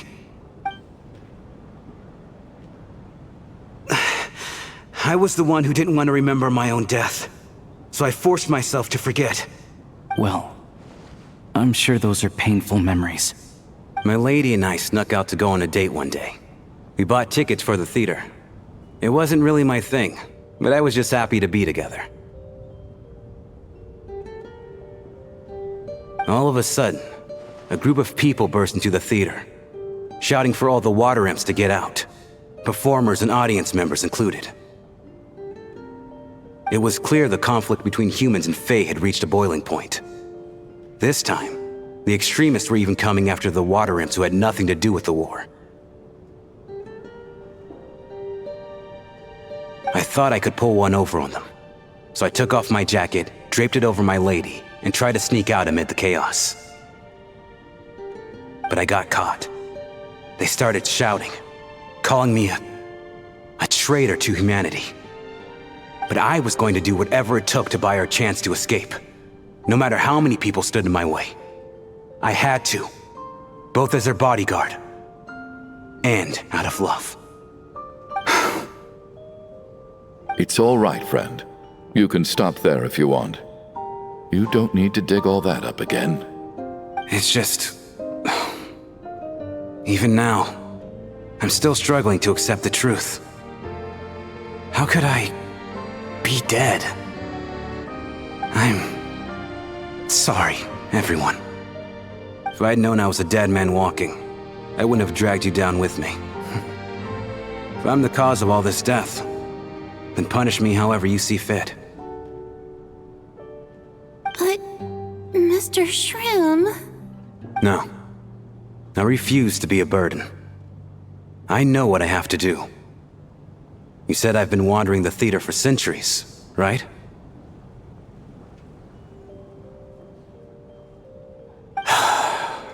I guess it's high time I got a breath of fresh air. Out there, I mean. I'll leave this place and take all this death with me.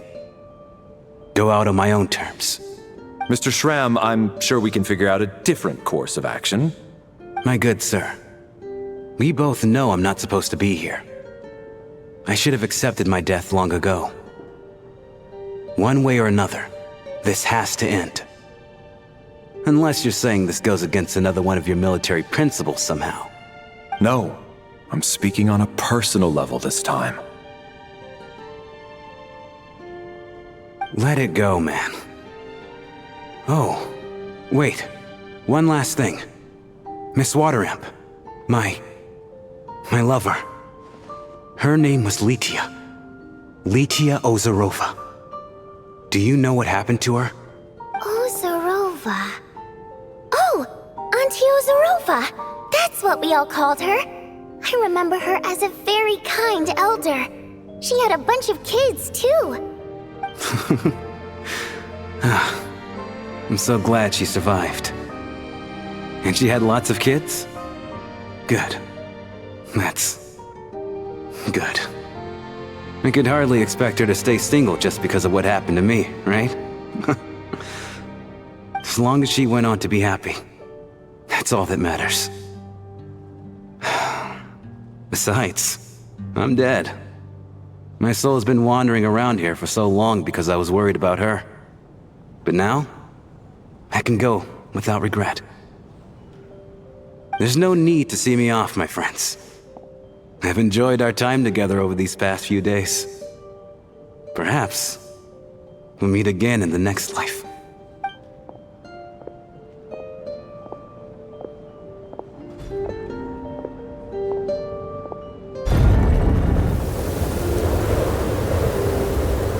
Take care, my man.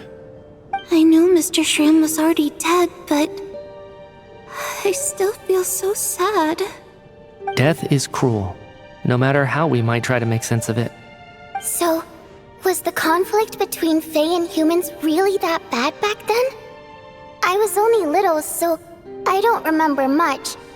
It's terrible to think that so many innocent people had their lives turned upside down. Even the historical records about that time period don't say much about it. All people know is that the Tsaritsa founded the Fatui, drove out most of the Fae aristocracy without explanation, then used her terrifying power to suppress the humans. It seems to me like the Tsaritsa chose to make herself the enemy. She downplayed the conflict, directing whatever animosity both sides had for each other at herself instead. That's also why, despite how brutal the conflict was at the time, there hasn't been much lingering tension between humans and Fae since. Things have been fairly harmonious for the past few centuries. So, the Tsaritsa banished the Fae to protect the Fae living in the city? She offered herself up to be hated in exchange for peace. Maybe it's not quite as bad as it sounds. I don't think Her Majesty is too concerned if mortals hate her or not. And besides, there are very few who truly do. All this time, I had no idea. All right. If Mitia's theory is correct, then I think we can consider this matter settled. Let's all take a break.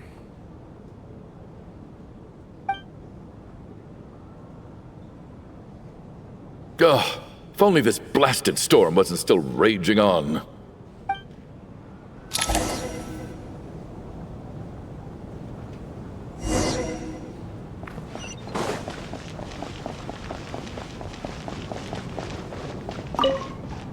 Even though Shram was already deceased, his decision to walk into the snowstorm was still a sacrifice, and a very brave one. This is one of the few times I don't feel at all happy to have my theory proven true.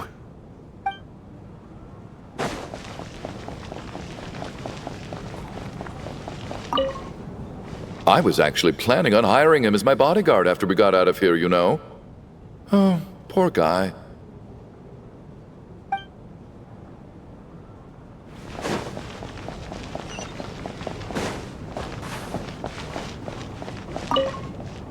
Well, at least it seems like Mr. Shram stayed optimistic until the end. The information he revealed, it's given me a lot to think about.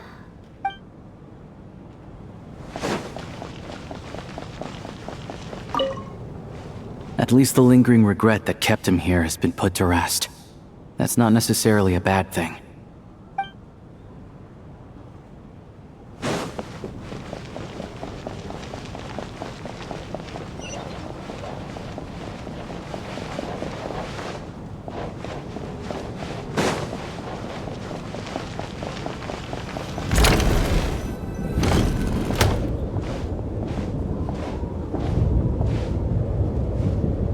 Looks like now we can just rest until the snowstorm stops. I still can't believe Shram turned out to be a ghost who'd been in the theater for hundreds of years. To think he was dead this whole time. What a strange turn of events. Knock knock. Knock knock. You know the door isn't closed, right? You don't have to knock. Think of it as a signal then. When I'm entering someone else's room and I knock, I'm here as Odette. If I don't knock, it's Lelik. Thanks. So, why did you come to find me? Is there something I can help with? Vodyanitsa said you knew about my secret identity from the start. But when everyone was discussing who Lelik could be, you were worried that revealing what you knew would be unfair to me, so you kept it to yourself, right? Yes, I'm extremely grateful for that. It's nothing. I mean, you didn't hold what happened to the Senora against me, so I should thank you for that as well. Actually, there's something else as well. I found myself in a situation similar to the one you were in when you helped conceal my identity. So I thought I'd come and ask you for advice. It's about Mitia. Before all of this, the last time I saw him, he was dead. As I'm sure you know, my goal as Lelik was to stop Project Stuzha. Well, when I found out the tech lead for the experiment behind Project Stuzha was Mitia, I immediately started planning to track him down and threaten him to back out. I often saw him around the theater, but I soon concluded that making my move there would risk exposing my identity. So I decided to infiltrate the Armory Palace and go directly to his lab. That way, the threat would be much more effective. Well, I suppose there was a bit of luck involved, but I am a Fatus, so I already had some familiarity with the building's layout. But when I finally made it to his lab, Mitia seemed to be dead. I checked his breathing and his pulse. He had no vital signs whatsoever. I'm certain of that. I thought maybe another anti-Project Stuzha activist had beaten me to it, and chosen a much more brutal method, so I made myself scarce. That that's why you were so on guard around Mitya that first night here. Yes. When I saw him sitting in the audience during the performance, I could barely contain the shock. To me, it was a miracle. Somehow, he'd come back from the dead. But then, the murders started happening and things got so complicated that it wasn't really at the front of my mind. That is, until Mitya himself said there must be a dead person among us. Then, I couldn't ignore it any longer. And yet, you thought that bringing it up right away would single Mitya out. Just like when everyone was suspecting Lelek. Exactly. I thought there could be something I was missing. Besides, we soon figured out that Mr. Schramm was a ghost. And we knew there was only one extra person. So we thought he had to be the one. But now it seems like there's another candidate. I understand why you kept it to yourself. There was so much information being thrown around during that discussion. Bringing up Mitya would have just introduced more confusion. So, what do you think we should do? Let me confirm one thing first. When was it that you found Mitya dead? Around a week ago. Sometime in the afternoon. A week ago? That's earlier than I thought. I saw him just a few days ago at a restaurant. That definitely would have been after you found him dead. He seemed completely normal to me. Chatting with Vodjanica, trying to avoid Valeri. So he was definitely alive on that day. Huh. Well, all I can say is I know what I saw. Here's a thought.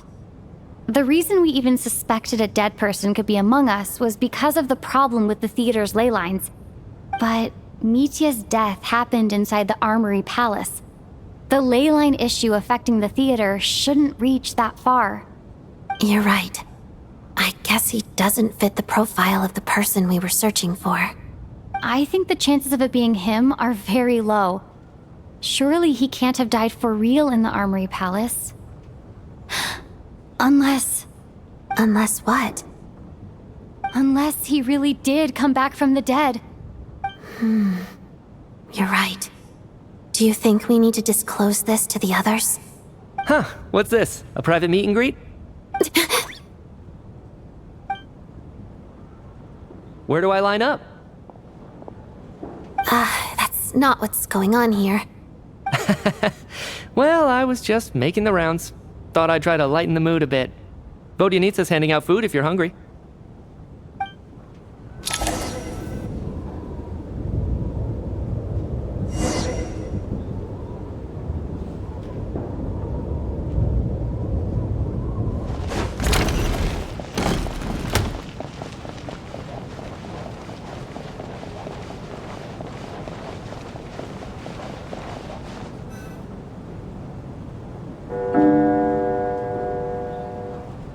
What is going on with this storm?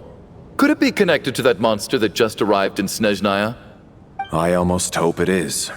Her Majesty the Tsaritsa left to vanquish that beast herself. We just need to wait for her triumphant return.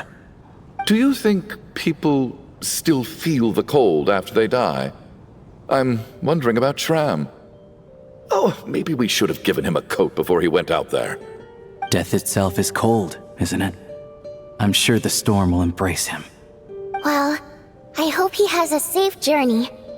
I'm going to miss him, I think. It's not like we can blame him for Rampana and Kulish's deaths. Thinking back on it, we barely made it out alive ourselves.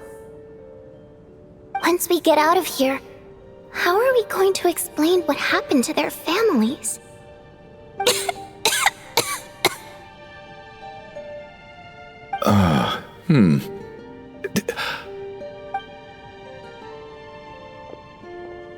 Are you okay? Here, take this. I've never used it.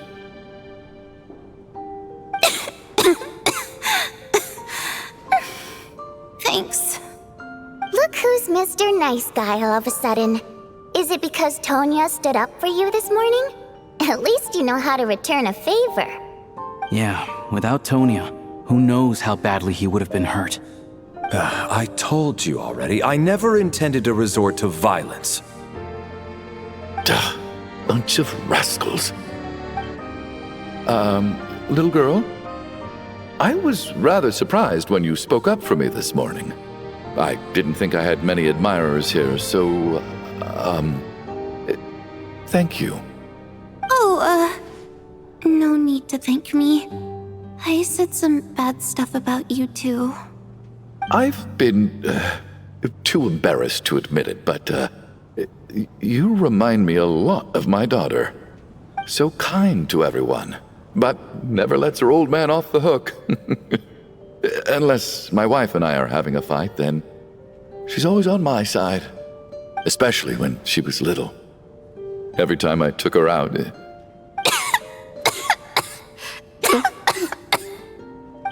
All right, easy now. How long have you had that cough, Tonya? I don't know. It's probably been a while. I'm fine. Are you taking anything for it? Yeah. I'll be fine once I see my brother. He's gonna pick some frost fairy flower leaves and brew a tonic for me. I'll feel much better once I drink that. I see. That's good to hear then. We should probably discuss arrangements for tonight. Now that the deceased has left our midst, there shouldn't be any more incidents. However, out of an abundance of caution, I'll keep watch. Shouldn't we take shifts? I can take one if needed. No need. I managed to get a nap in earlier, so I have plenty of energy right now. After all the tension of the past few days, everyone else should just focus on getting a good night's sleep.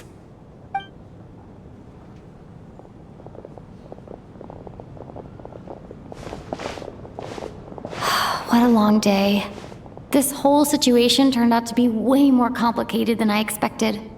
But Valeri's right. I should just try to calm down and get some rest.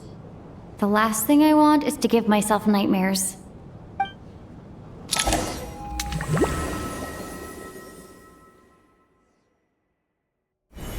She's awake.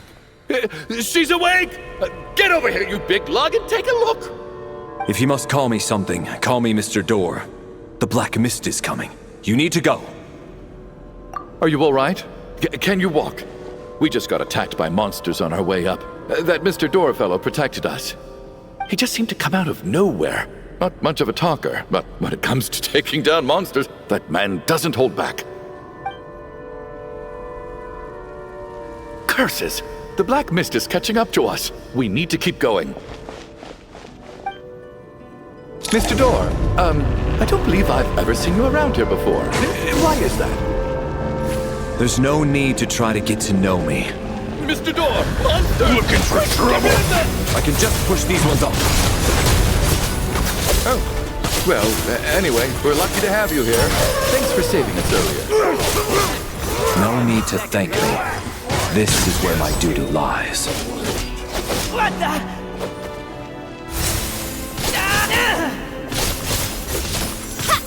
What the? Gotta...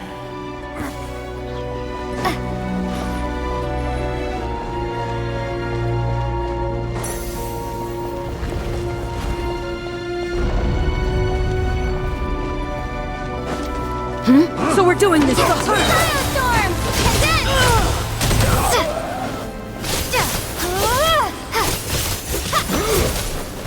Oh, remarkable work, Mr. Door. If I had your muscles, I'd do the same.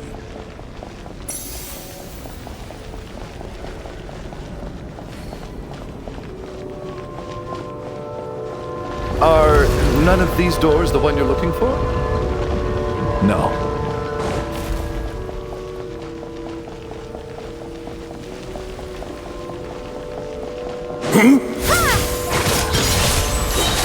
Fighting frog! Come by my command. Oh, goodness! Firestorm!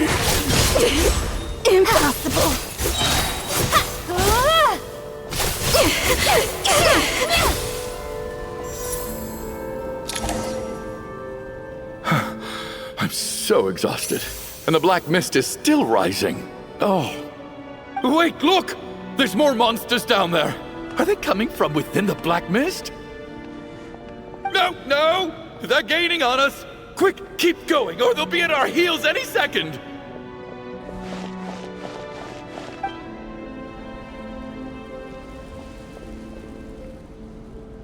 Mr. Door, what are you doing? We need to get out of here. They're coming! Found it. This is my door. What?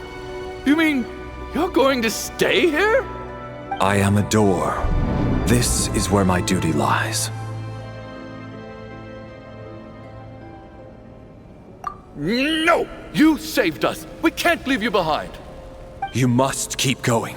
A door can only keep things out for so long. You must make haste. But... Oh, you're right. Let's go. We can't let Mr. Door's sacrifice be in vain.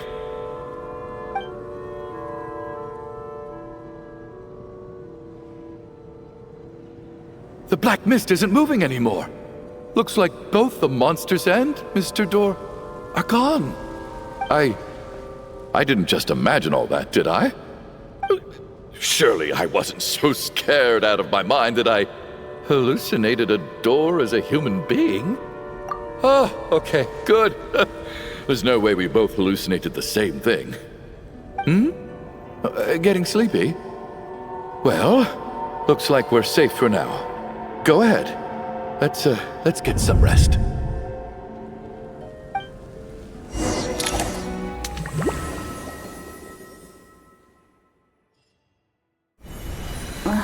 What time is it?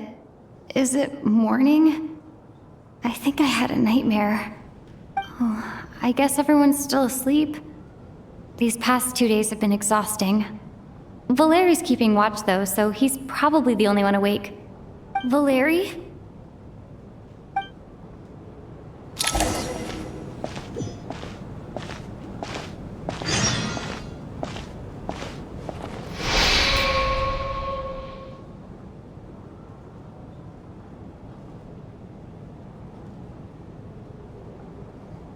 Wake up! Everyone needs to wake up!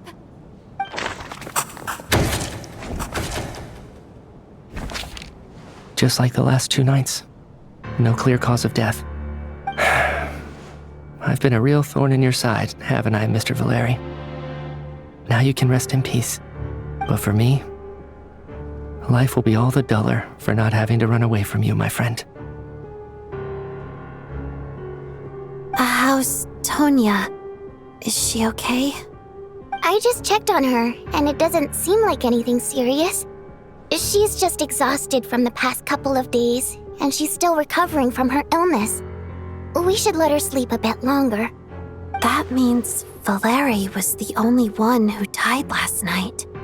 If Valeri was awake and keeping watch, it would have been impossible to kill him without waking everyone else up. That much is certain. This is so frustrating. Why has nothing changed since yesterday? I thought we already dealt with the dead person causing all this. Actually, one thing has changed. There's only one victim this time, not 2. Does that mean...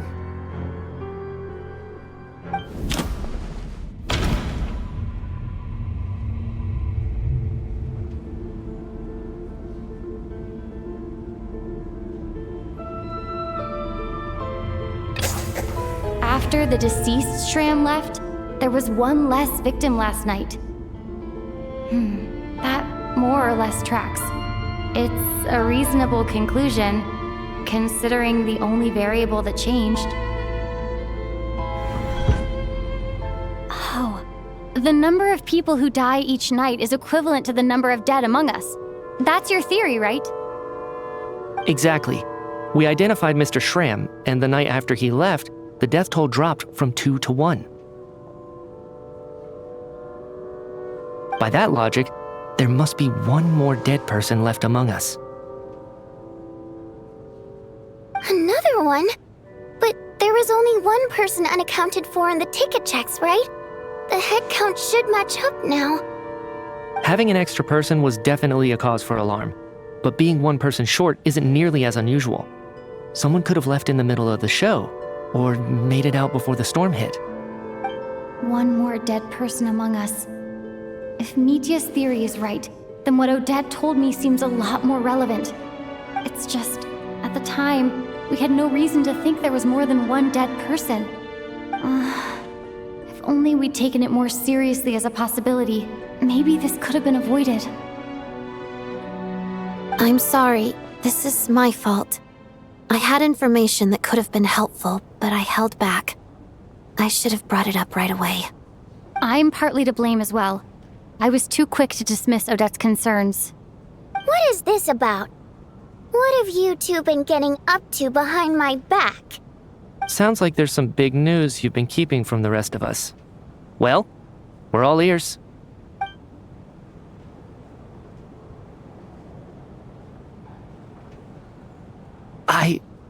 I'm the dead person?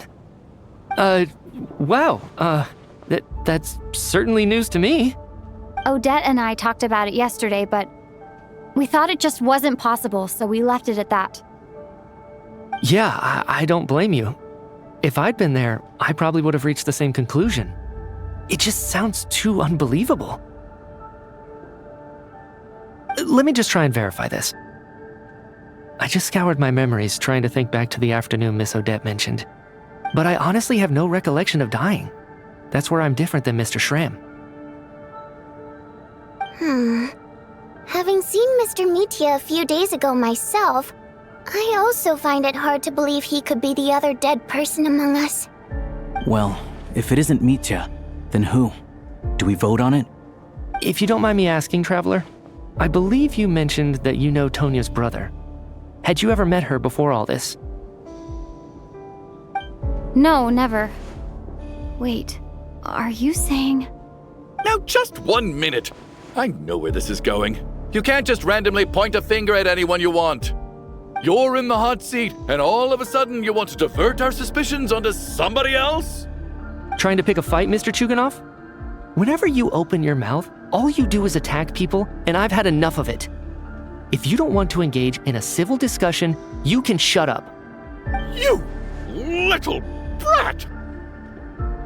Did Mitya ask about Tonya because he suspects her? I suppose I only identified her by age and nothing else. Could that mean... I'm just saying, you're going around casting suspicion on people for no reason. How could Tonya be dead? I can vouch for her, if nothing else. I've seen her before. She's the sister of that Harbinger, isn't she? The one called Childe. Oh, really? You're telling the truth? Since being here, I don't think I ever mentioned she was Childe's sister specifically. Does Chuganov actually know her? If Chuganov can vouch for her, then it can't be Tonya either. In which case, it seems unlikely that there's another dead person among us at all.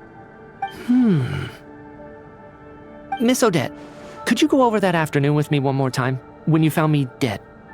No problem.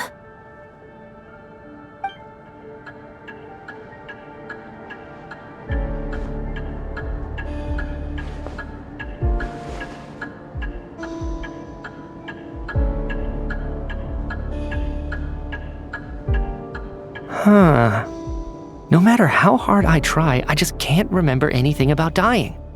But I do remember something else. Miss Vojanitsa, during our last meal together, I told you how some of the researchers were suffering from temporary memory loss. Do you remember that? Oh, yeah. You said it was hindering the progress of your experiments. You thought they were just under too much stress or something. Right. And even though I don't remember dying that day, I'm pretty sure I experienced something like amnesia. Some of my memories from that afternoon are missing. Are you suggesting you're missing the memory of your... Of course, how am I only just realizing this? Humans aren't necessarily aware of their own death. You mean being silently assassinated, or dying in your sleep? Situations like that? The researcher's amnesia. Suddenly it all makes sense. I must thank you, Odette. I think your perspective just helped me reach a breakthrough on a series of issues that have been troubling me for quite some time. All right. It's decided then. I'll be the one to leave today. Oh, leave? Hey, wait a minute. Aren't you rushing into this? What if you're wrong? You'll pay with your life. Come on, kid. Aren't you gonna fight for your life? This seems like a rash decision. I have other reasons beyond what's been discussed. In fact, thinking back, I remember during Miss Odette's performance, while I was sitting in the audience stalls, a brilliant new idea for my research popped into my mind. But then, my train of thought suddenly cut off. I can't remember it now at all, and I didn't take any notes. I guess that must be another instance of temporary amnesia. No. Hold on. I see where you're going with this. You're suggesting that each instance of temporary amnesia is a death, right? There's a glaringly obvious flaw in that idea, no? How can one person die so many times? I believe Miss Odette's account. During the period where my memory is blank, I must have been either dead or in a similar state. All it would take is for the same thing to happen in the theater, and I would come under the effect of the ley lines in this vicinity. This increases the likelihood of me being the deceased, does it not? But... There's no evidence to suggest that anyone other than me is a candidate for the deceased. So allow me, as a scientist, to treat this as an experiment. Please relax, everyone. I don't think things are as bad as they may seem. If I really am the deceased, then to leave the theater will be a relief for me. If, on the other hand, I'm still alive right now, well, apparently you've all witnessed my resurrection recently anyway. Who's to say I won't return from the dead again this time? Mitya's right. This is the only thing we can try right now. I think he's deliberately downplaying the gravity of the situation, though. He probably doesn't want to burden everyone. What is a scientist if not someone who gambles on experiment after experiment in an attempt to obtain the truth? With this snowstorm, the ley line phenomenon, ghosts of the dead, and my amnesia, we've been paralyzed by not knowing and powerless to do anything about it. It's a terrible feeling. But if I do get resurrected, you can be sure that I'll come back with the truth of all this. Just you wait.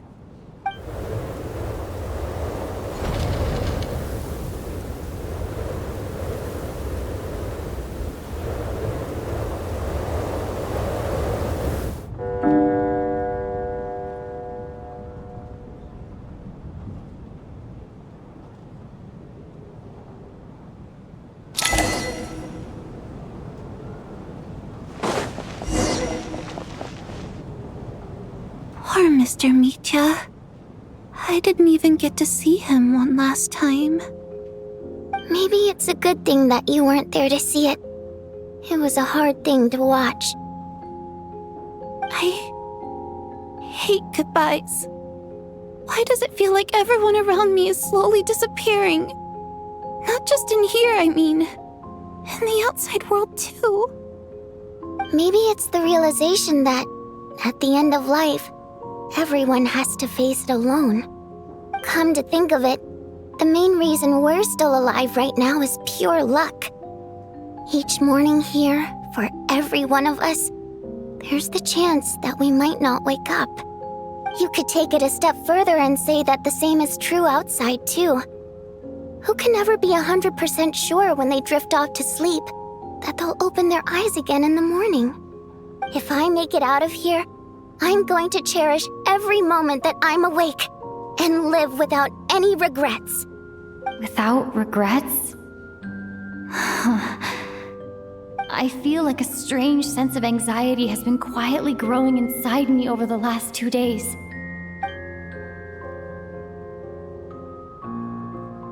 Are you okay? You look really glum. If something's bugging you, let's talk about it. There's only a few of us left here now. After everything we've been through, what's the point in keeping things bottled up? I have a travel companion named Paimon. Alosha and Odette have met her before. She's been feeling unwell recently. You're worried about her, aren't you? That makes sense. We've been trapped in here for days. To be honest, I used to feel like I was just a spectator in this world, watching everything that happens from the sidelines. Maybe it's because I'm a descender? A descender? But with Paimon by my side, over time, I slowly felt my connection to this world growing stronger. She loves eating, sleeping, and having fun, but she's also a great guide. It's her authenticity that makes this whole world feel more real for me. Over the last few days that we've been apart, I've often caught myself wondering, what would Paimon say if she were here right now?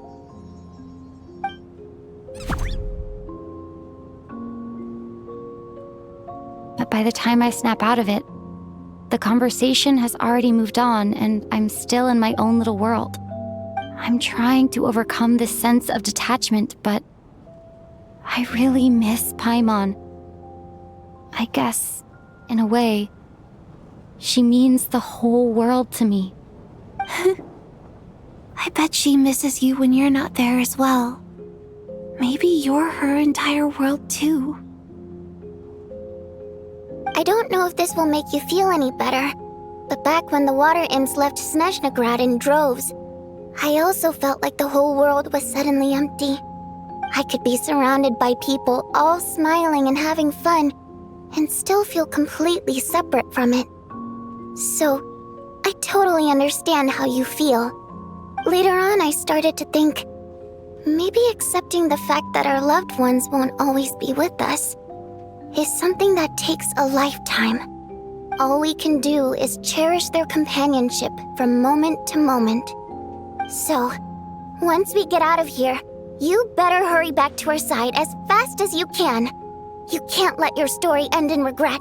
That's the trope I hate the most. Thank you. That's exactly what I needed to hear. But Vodyanitsa, if you hate goodbyes too, why didn't you leave with your people? That's just the choice I made. I used to regret it, but I don't anymore. Like I said before, singing is a water imp's primary mode of expression. It's how we convey our emotions. Our songs have echoed through this theater for hundreds of years, each one a story pieced together through moments of joy and sorrow. But does a story exist without someone to read it? To me, the answer is no. So I made the choice to stay. That way, there would still be someone left to sing these songs and listen to their stories. Otherwise, they could have been lost forever. Could you teach me how to understand your people's songs sometime? I want to be able to truly hear them, like Mr. Shram. A fan after my own heart. Thank you, Tonya. How about I sing something for you, and you tell me what you hear? Okay, I'll do my best.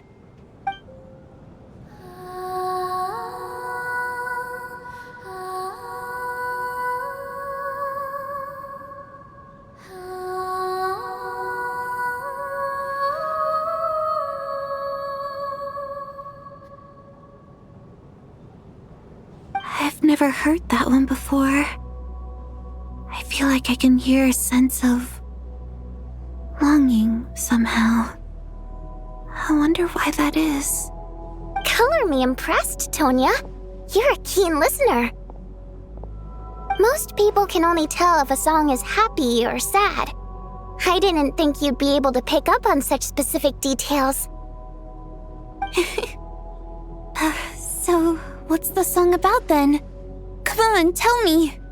I've actually never performed this song in the theater before, because it has more of a ceremonial purpose for our people. It's not meant for the stage. It means something like, "May those we have lost watch over us, and follow this song back home in the night, so that we might be reunited once more." No wonder I could hear that sense of longing. You sing it for loved ones who have passed away. I hope it reaches them. It's getting late, Tonya, and you're not well. We should all turn in early.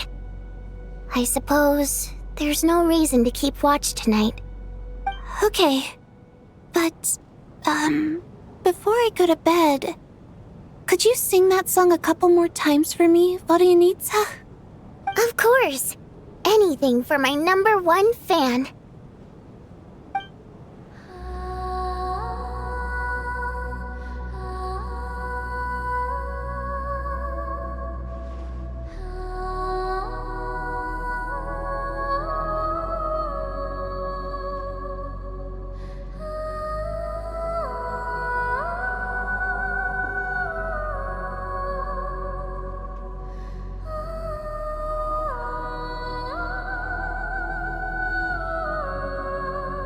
Once I get out of here, I definitely don't plan on ever coming back. But I guess that means I'll never get to hear Vodyanitsa sing again. That's a sad thought. Before I fall asleep, I should cherish this moment of companionship while it lasts.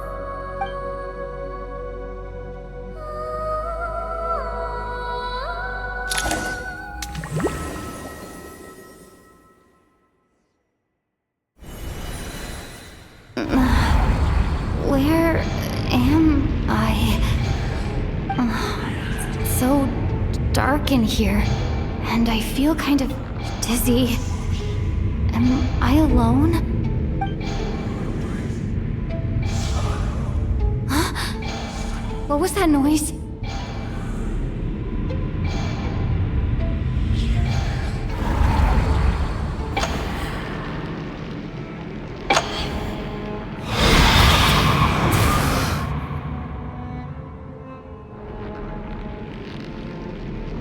Return, O spirits. Fulfill your oath of protection.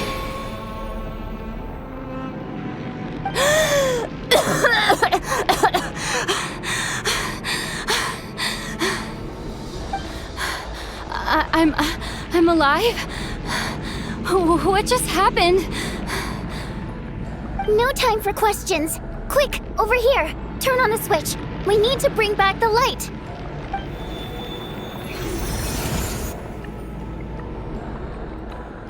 All right, we're safe. The spirit just now is called Night Prayer. The light subdues her, but she'll attack without a second thought in the dark. Sort of. I know it's hard, but you can't let this place go dark, or she'll kill you again. Yep. Luckily, I was here to resurrect you. Otherwise, that'd have been a real bummer. A bit more than a bummer, I'd say. Wait, so you have the ability to resurrect people? Sure I do. I'm your guardian spirit after all. I specialize in soul recall. Oh, it's nice to meet you, by the way. Thanks. It's nice to meet you too. All right, there's no time to waste. The black mist is already catching up. We need to avoid it at Night Prayer at all costs. Come on, let's go. We need to reach the next switch before the place gets too dark. If we bring the light back, Night Prayer won't be able to get to us. Sweet, sweet light! It's back! Shh! It's Night Prayer. We need to move quick, but don't let her notice you. Look out!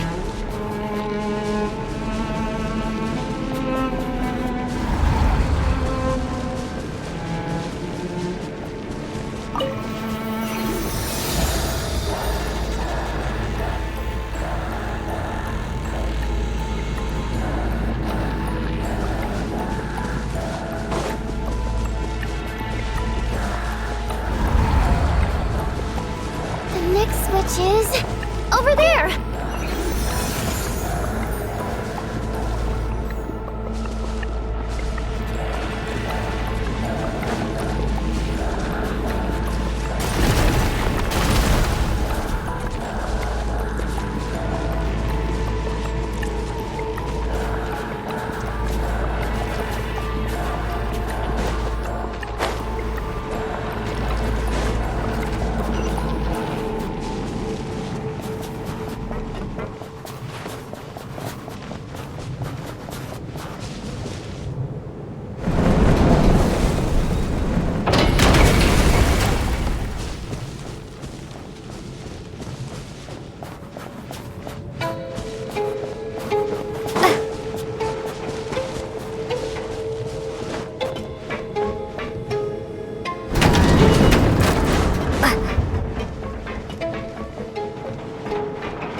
village is just up ahead! Hurry!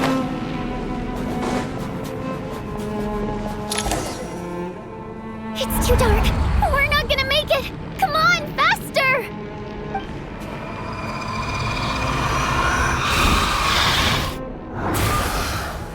Traveler! I won't let you die like this. Not on my watch.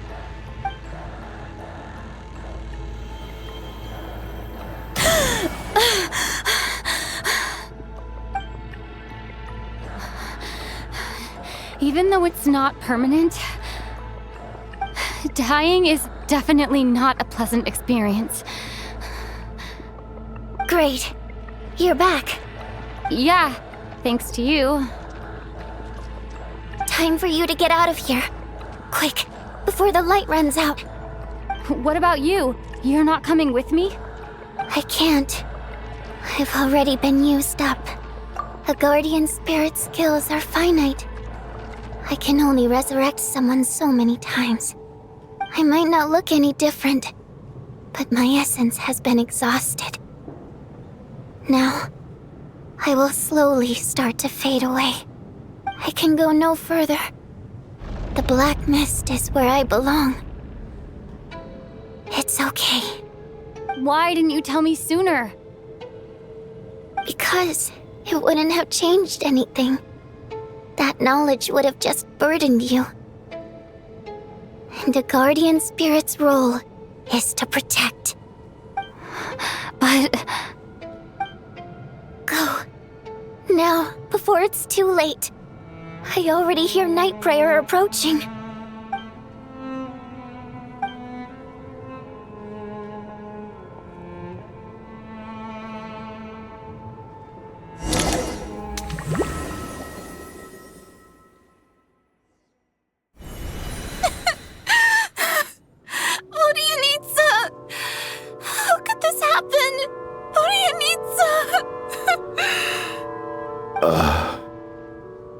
Well, I guess there's no need to inspect the body.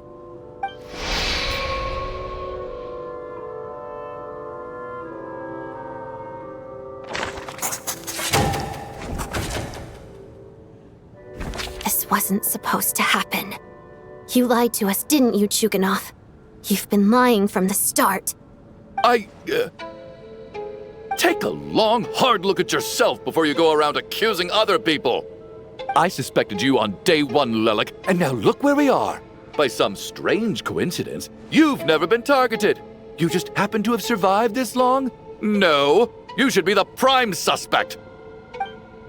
And you, little hunter, ever so content with staying on the sidelines. Yet you were the one who stopped us from leaving from the start. Why are you trying to keep us here? Now you're just lashing out indiscriminately. That's either a sign of anxiety or a guilty conscience. Where was all this passion and bravado before? Decided to fight until the bitter end. Is that it? Is that a threat? Fine, bring it on. You think I'm afraid to die after all this? You want to kill me? Go ahead. I'd like to see you try. After all the trauma of the past few days, everyone's been pushed to the breaking point. Valeri and Mitya aren't here anymore. Someone else needs to step up and take charge. But first, I need to think this through. Considering everyone left, who's the most likely candidate for the deceased?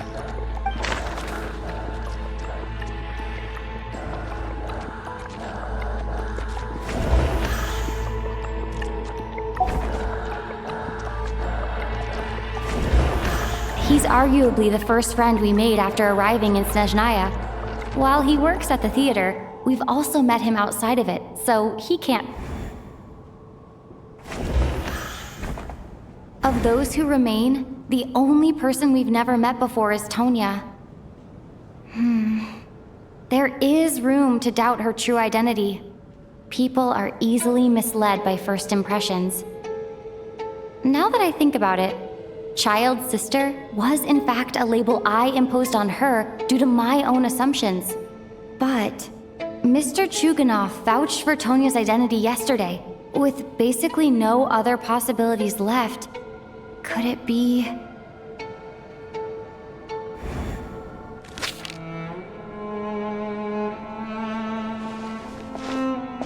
Tonya, how's Tusser been lately? Tusser?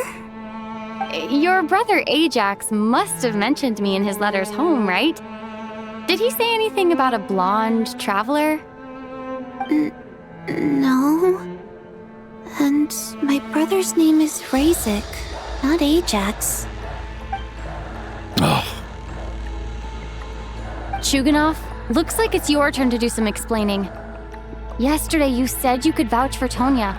Why did you give us a false testimony? I knew you were behind this, Chuganov. You've been lying through your teeth from the start. Everything about you is fake, down to the wife and daughter you're always talking about. Your entire family man persona is a charade, isn't it? That night, when I infiltrated your place as Lelik, I noticed you were home alone. Didn't think much of it at the time, just thought everyone else was out. But thinking back on it now, that doesn't seem very likely. My guess is, you live alone, don't you? Even that was a lie? But why would he lie about having a family? Oh! Curses!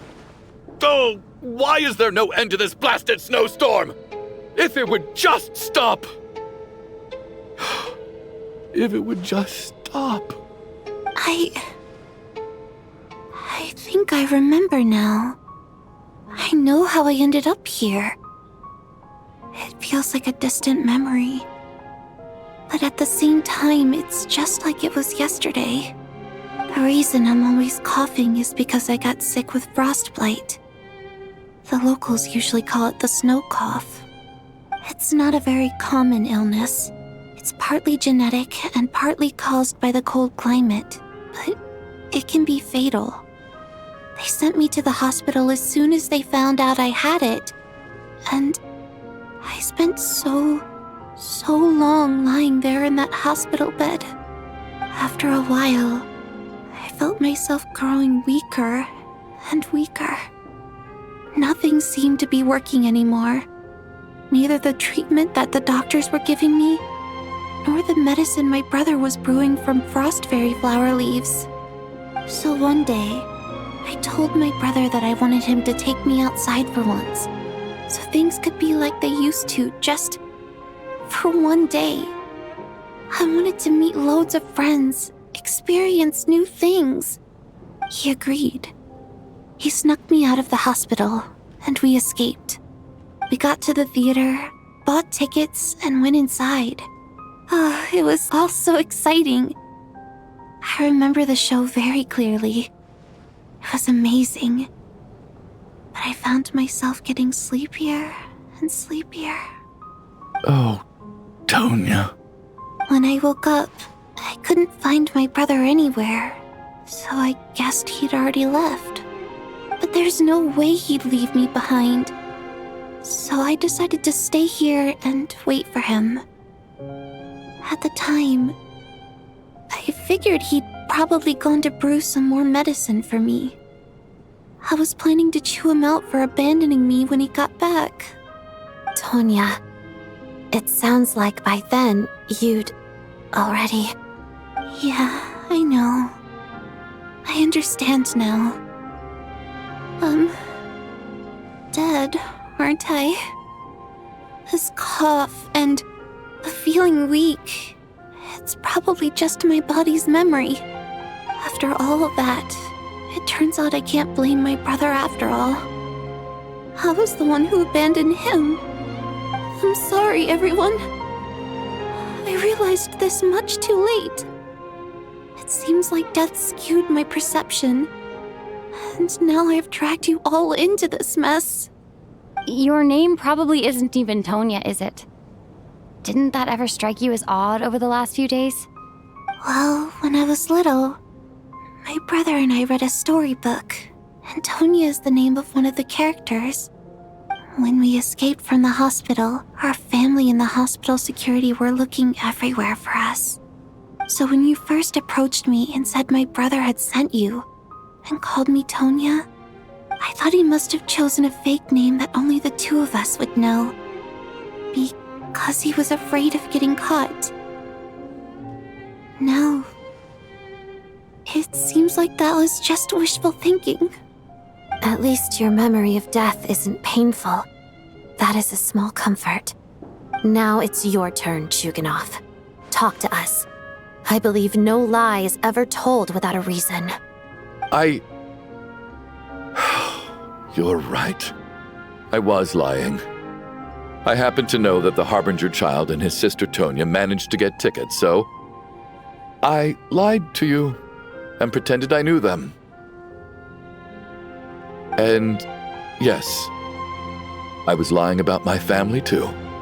The truth of the matter is, I lost them a long time ago. I just refused to accept reality. And now I've spent the second half of my life living a lie. I'm a joke. My daughter's name was Iskra. And before you ask, yes, Iskra, as in Iskra Manufacturing Plant. She also died from the snow cough. She was just 6 years old. If she were still alive today, she'd be around the same age as little Tonya here.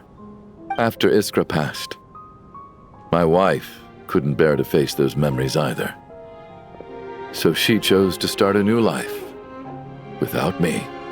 One day when I came home from work and saw the empty room, I felt like I couldn't breathe. Subconsciously, I started to imagine that they were still there. I soon discovered that this was the only thing that made me feel any better, so I just embraced the delusion. Nothing more than a pathetic means of escapism, I know. But at least it's not a crime. So explain your false testimony then. The night before last, when I was chatting with Tonya, she mentioned that her brother would brew medicine for her from frost fairy flower leaves.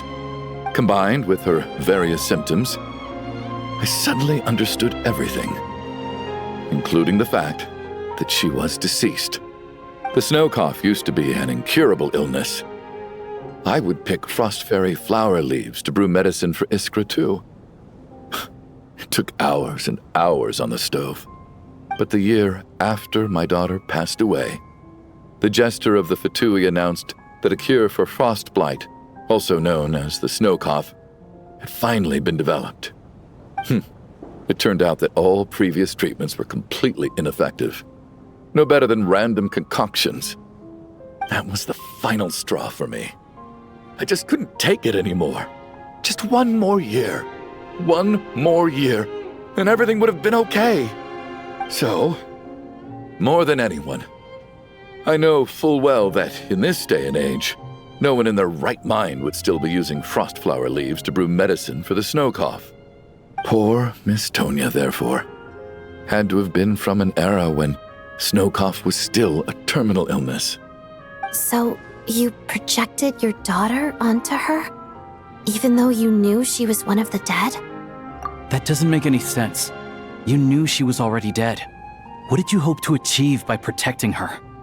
I just don't believe in your crackpot theories, nor do I approve of your actions. How can you just declare a living person dead and throw them out into that snowstorm? Nitia's gone. My good buddy Shram's gone. And now it's Tonya's turn, isn't it?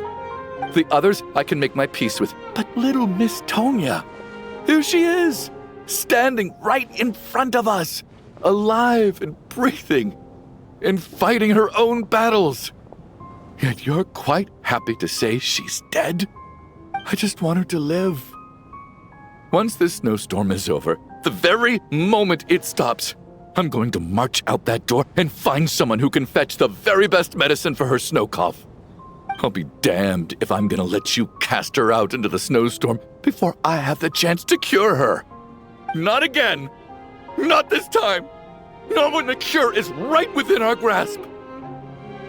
I'd never be able to forgive myself. Mr. Chuganov, stop. I can't let you do this. Tonya. By the sounds of it, you've known I was dead since the night before last, right? I I really liked Mr. Valeri, Mr. Mitya, and Miss Vodyanitsa. And now they're all dead because of me. I'm not happy about that. The reality is, you've been trying to fight your own demons through me. But all you've really done is trap me inside your delusion along with you. No! Listen to me. I want to save you. I do! Well, at this point, I'm quite sure that I'm dead. I don't need to be saved. The time I got to spend with all of you is more than enough for me. Despite all the bad things that kept happening, I got to meet so many interesting people and spend so many days and nights by your side. Since the day I escaped that hospital until now, this has been an adventure I never even dared to dream of. I'm very fond of you all. If it were only possible, I'd trade my soul to bring back the ones who died. If it meant things didn't have to end like this. And that's why I'm not fond of you at all, Mr. Chuganov. I'm sorry. It's them that you owe an apology to, sir. Not me. Well then, I suppose this is it. It's time for my adventure to end. I've caused enough trouble. You're leaving already? It's still early. Don't you want to stay a little longer? No thank you. Oh, and by the way, my name is Patashka. It was nice meeting you all. Feels strange that we're only being properly introduced now that it's time to say goodbye. Tashka.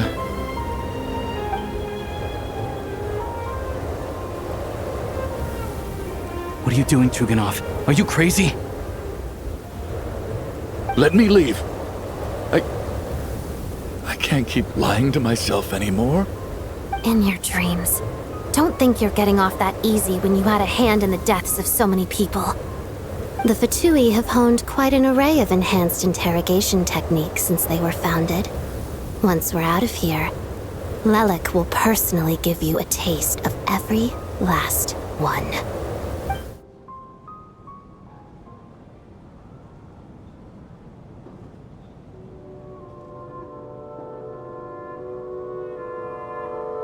I think we should leave. I doubt this snowstorm is ever going to stop. For all we know, this storm might have destroyed all of Snezhnaya by now. Maybe even the whole world. Wait, we finally solved the mystery of the haunted theater today. Maybe let's at least try to enjoy tonight? Fair enough. I don't particularly feel like dying in Chuganov's company anyway. And yet you won't let me die first. Hey, Chuganov, on a serious note, if we do make it out of here, you should close down that factory of yours. A lot of people are freezing thanks to you. Is this really the time to be discussing my factory? All right, fine. I'll shut it down. Doesn't matter to me anymore.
Am I hearing things? Or was that a knock at the door?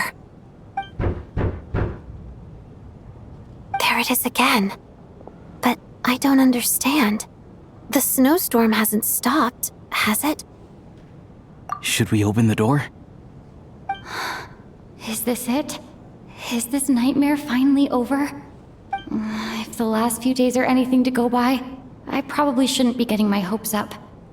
Whatever lies beyond that door at this moment, it could be something even more terrifying than everything we've been through so far.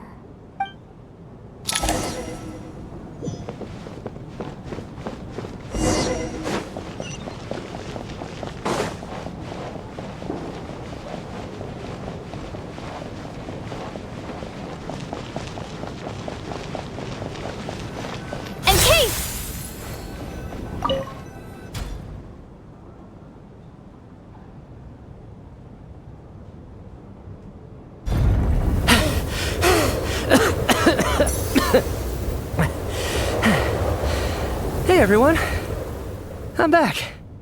How are you doing? Feeling any better? Much better, thanks. Whew, it is so good to have you guys here. I was a little worried that the theater would be empty by the time I got back. Let me see.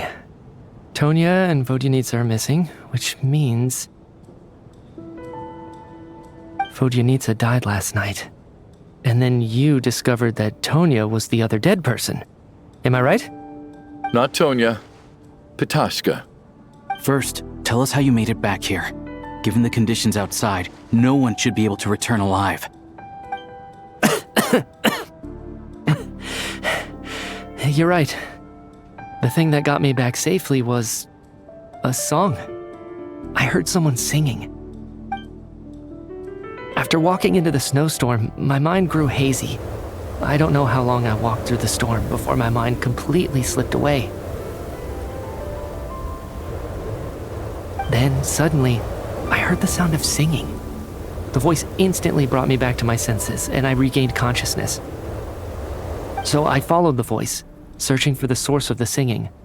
I searched and searched, until finally, just a few moments ago, there was the entrance to the theater, right in front of me.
I've actually never performed this song in the theater before, because it has more of a ceremonial purpose for our people.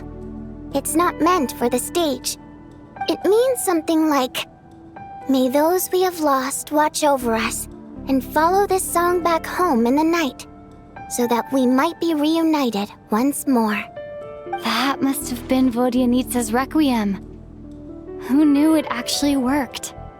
That song is meant to guide the souls of the dead. Mitya, that must mean that you... Huh. No kidding. Huh, seemed like I guessed right then. This is what I've been so desperate to tell you about. When I first stepped out of the theater, I was still quite lucid. My memory of it is still pretty intact. I remember the outside world being completely different than what I'd expected. It was like this was a world where only the snowstorm existed. There wasn't a trace of any humans or buildings ever having been there. I don't know how else to describe it, except to say that it just didn't seem like the real world. And as for the Requiem, if I was guided here by Vodyanitsa's song, it can only mean that I must already be dead. And this is my soul, not my body. But I didn't experience a clear moment of death while I was out there. Nor do I feel any different now than before I walked into the snowstorm. You don't seem any different to me either. In fact, this is something I've been wondering about for a while now. If souls aren't physical, shouldn't they lack tangible form? Both Shram and Patoshka were clearly deceased, and yet their souls didn't look or feel like ghosts at all. They were visible, tangible, no different than you or me. This raises a truly terrible thought. Is that really what Mitya is suggesting?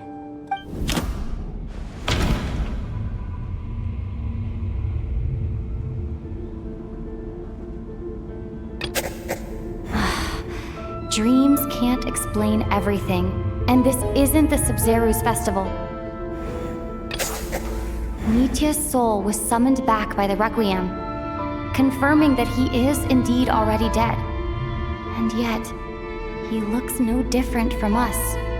Of course, if even the long deceased like Mr. Shram can blend in with us undetected, then maybe we've all been dead from the very start. And all of us are now souls wandering the theater.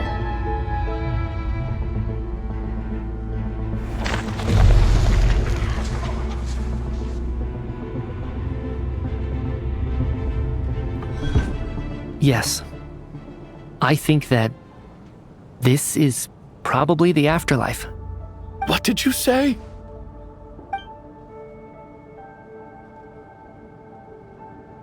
You heard me. We died in the theater. All of us did. But due to an obstruction in the theater's ley lines, our souls are trapped here, while an endless, infinite snowstorm rages outside. It's ironic, really. All that time, we were working so hard to figure out who the deceased among us were, when the truth was, we were all deceased. The only difference being some of us died more recently than others. Do you remember that note, "Death is near"? Seems like we misunderstood what it meant after all. Death was nearer than we wanted to think all along. The note simply meant that all of us were already dead. So all our attempts to survive, our search for the deceased, it was all for nothing? Hard to say. At the very least, we helped 2 lost souls find clarity and go to where they belong. The presence of those 2 is probably what caused our souls to be drawn in by the ley lines. In which case, the deaths we've awoken to over the past few days were just souls returning to the ley lines for good.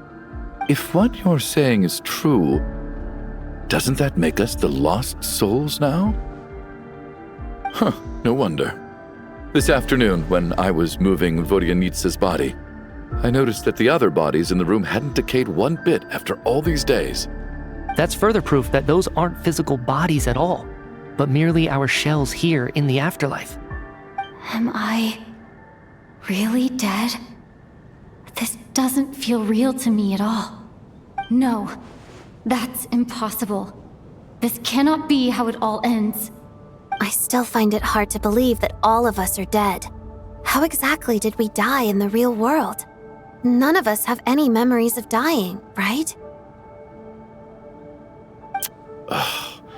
Not even knowing how we died is preposterous. Good grief! Surely there has to be some reason. Exactly. It's hard to rest in peace when you don't even know how you died. It gave me lots to think about as I strode out into the snowstorm. I racked my brains trying to remember the cause of my death, the exact moment I died, the root of all of this, right up until my consciousness faded. Wait. Hold on. Right before I lost consciousness, I think I saw something. I can't remember. And I think I lost my notebook and pen. Mitya, your hand. Is that blood on your fingers? Huh? You're right. There's blood on the fingertips of my right hand. Looks like it's already dried. When did that happen? What the? I guess this was what I saw. I must have desperately drawn it in my own blood right before losing consciousness. What's wrong? Do you recognize the symbol? It's Ronova, the ruler of death. Alosha, do you still remember that Snezhnayan folktale you told me about? It was about the Grim Reaper. When someone's about to die, he appears as an incarnation of someone familiar to guide their soul into the afterlife. And as soon as you recognize his face, your life is over. I heard a similar tale when I was little. You think the Grim Reaper in this story refers to the ruler of death you mentioned? That's right. In which case, death is near could also mean that the Grim Reaper is here, disguised in a familiar form. Death, the deceased, and the Grim Reaper? So it's a triple entendre. When I first saw this note, I thought it contradicted the investigation report. But now it seems like that was the whole intention. So the Grim Reaper deliberately misled us. Then, we started suspecting each other and searched for the deceased while they hid in plain sight. By that logic, the one person most likely to be the Grim Reaper incarnate is...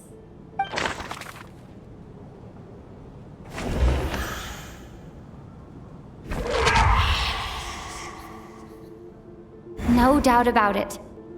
It's Alosha. Looking back at how everyone has acted over the past few days, Alosha is most likely the Grim Reaper lurking among us.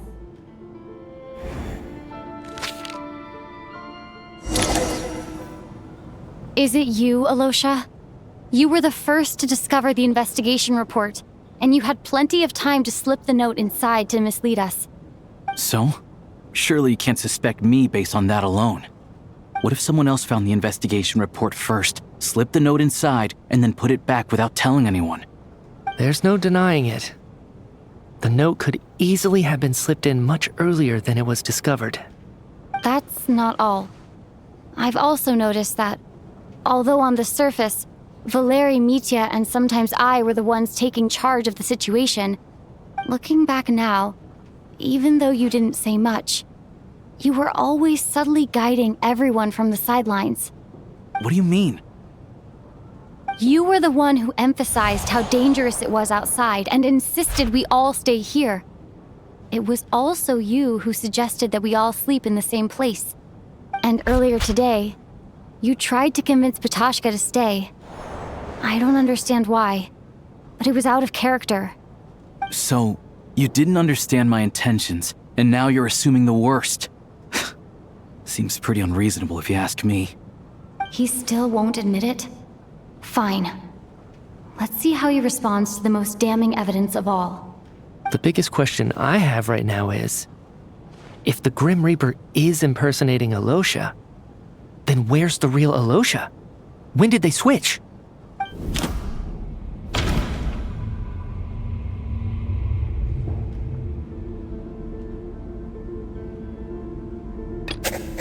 No. The ruler of death would have needed to control how everything unfolded from the start. She wouldn't have infiltrated our ranks this late. Let me think about this again. That's right. This was the moment. Right at the start, before any victims had even emerged, Alosha was switched with the ruler of death while everyone's guard was still down.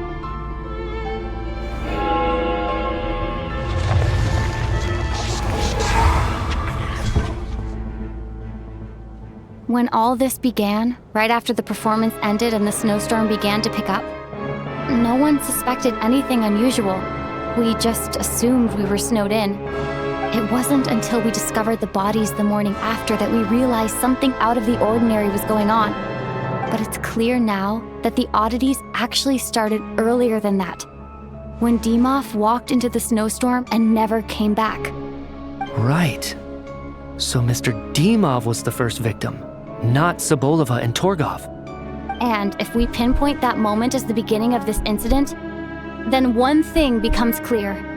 Alosha, you are the only person who walked into the snowstorm and came back without the help of Vojanitsa's Requiem. More precisely, Alosha never came back at all. The one who came back was the Grim Reaper. Not bad. Well, since you've backed me into a corner, I suppose there's no point in keeping up the act anymore. Alosha? You're the Grim Reaper? I am no such tired cliché. Mortals should address me as the ruler of death.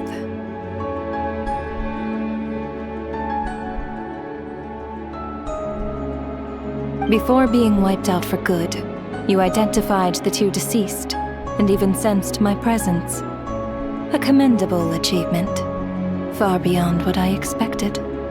I heard you can ferry souls. Those deaths each night. Were they your doing? Your initial conclusion was correct. Due to the existence of the two deceased, the ley lines yearned to reclaim those long-lost souls. Every night they devoured an equal number of souls to fill the void. This required no intervention from me. Though, of course, ferrying souls is indeed my authority. Here, take a look.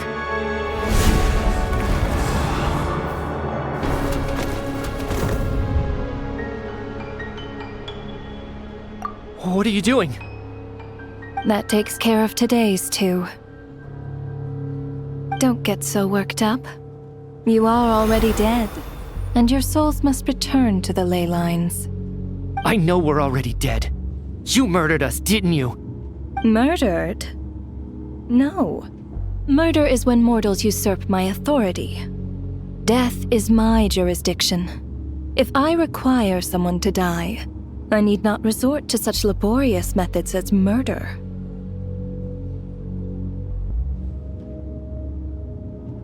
You simply met the criteria to trigger my curse of death. I know about the curse of immortality. So there's another death-related curse too? You cursed us? When? And why would you do such a thing? So often, humans pray to me, begging to know when their death will come, and what form it will take. But few people ask why. If you must have an answer, know that death comes simply because one's time has come. So you're not gonna tell us the truth? Hold your tongue. By all rights, you shouldn't even be allowed to speak with me. Those angels from the past are to blame for the reckless renovation of the ley lines here. It's made my work on this occasion infuriatingly complicated. Work? So trapping us here, making us watch our friends die, that's just another day of work for you? You clearly have a lot of questions. Fine. As a reward for your remarkable accomplishments over the past few days, I shall answer a few of your inquiries, provided they aren't too unreasonable. After the physical body dies, the soul must return to the ley lines for that person's death to be considered complete. My work encompasses the entire process of death, including, naturally, the guiding of souls into the ley lines, with which you are now so familiar. You must also be rather familiar with Natlan's Night Kingdom, I presume? It was I who supported the creation of the Night Kingdom. It provided a convenient means of guiding the souls of Natlan. Here, too, the ley lines connected to the theater underwent some modifications. The angels hoped to make them capable of accommodating the souls of some special creations. But this actually hindered their ability to accept ordinary souls to some degree. This effect manifested itself after you died from the curse in the theater, leaving you stranded in the afterlife, unable to achieve a complete death.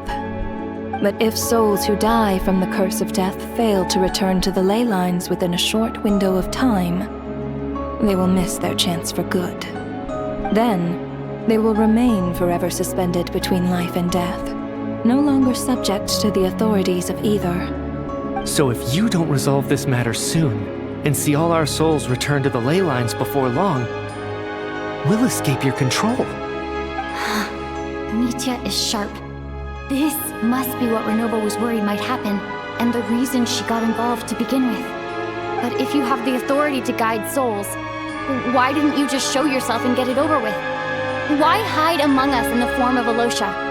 You seek to understand the mind of a god. Very well. I'll tell you. This is a theater, and I decided I wanted to watch a show about death.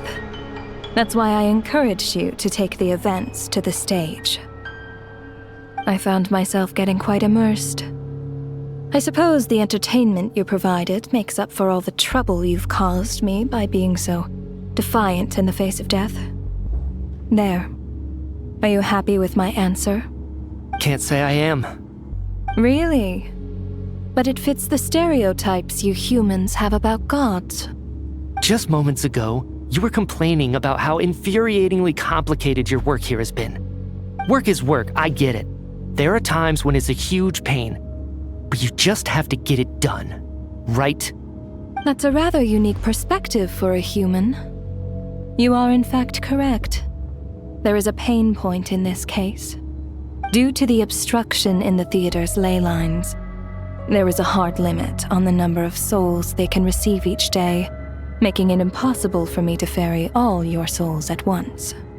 Revealing my identity too soon would inevitably have led to futile resistance, and there was a risk that any souls who chose to run would disappear.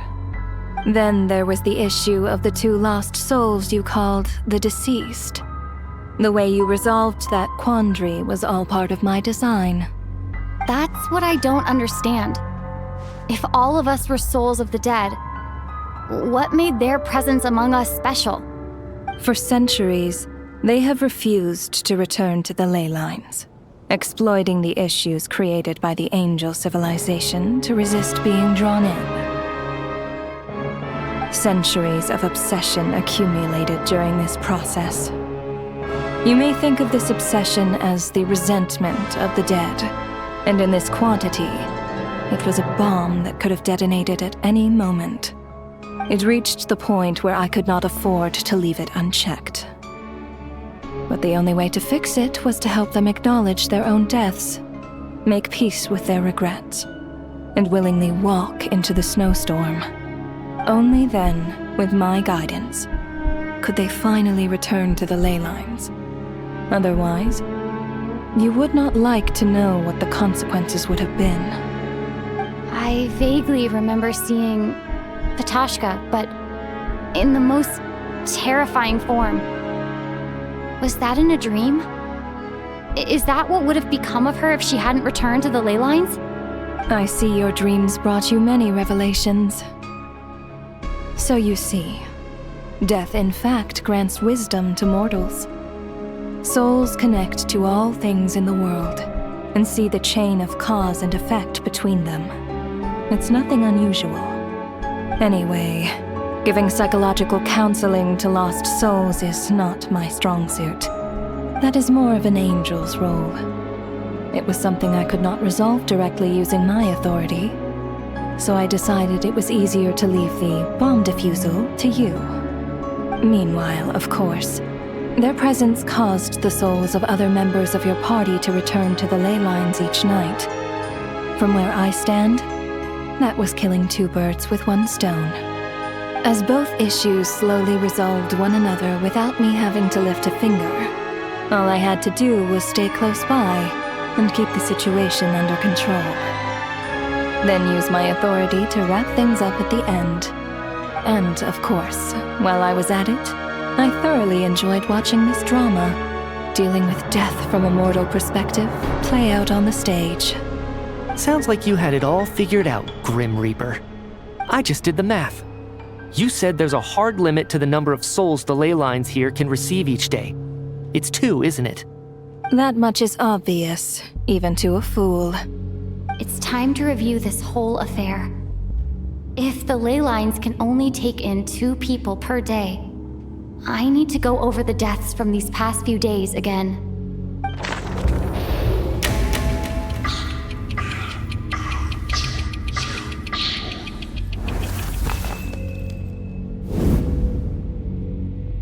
Looking back now, none of us had the faintest idea at the time. From the moment the staff member named Demoff walked into the snowstorm, the incident had already begun.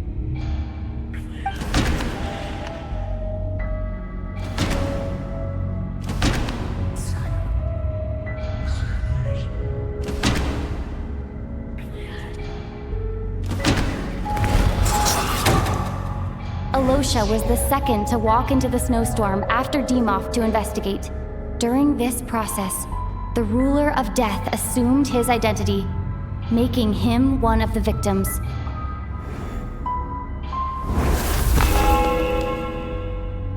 During our first night in the theater, everyone was caught up in the novelty of it all. No one could have expected there would be victims the very next morning. Despite all the confusion, and with the help of hindsight, we finally began to realize that something was amiss with the snowstorm.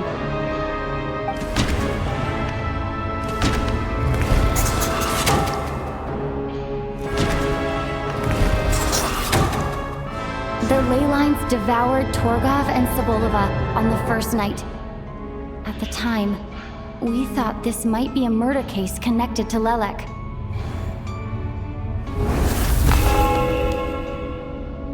Odette and I spoke a lot that night. 3 people were on watch, but in the morning, we discovered that someone had fallen victim all the same.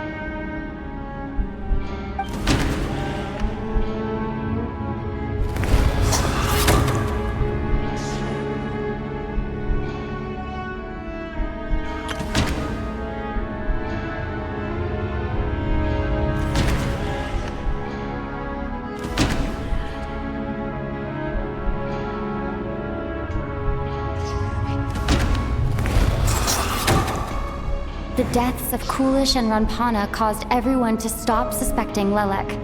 Unexplainable phenomena occurred one after another, leading Mitya to suspect that we were caught up in a supernatural event.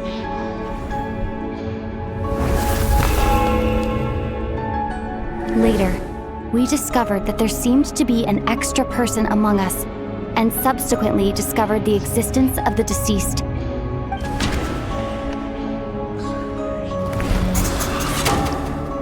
Mr. Schramm realized he was the deceased and walked into the snowstorm to return to the ley lines of his own accord. It turns out there really was a dead person among us.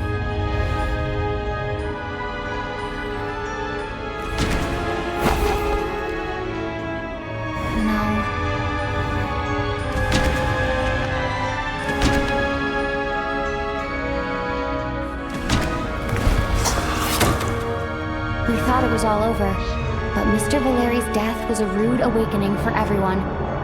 Once again, the ley lines consumed him during the night. A lot happened today.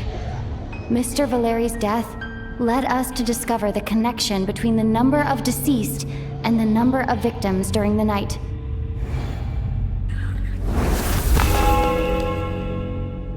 The fact that there was more than one deceased seemed to bring us back to square one. Odette revealed some information she had been keeping to herself.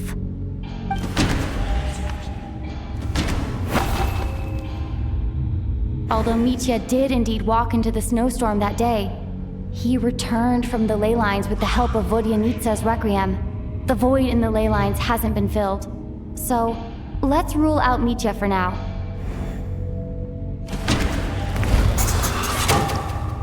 As it happened, Patashka filled the void left by Mitya's return from the ley lines by walking into the snowstorm this morning.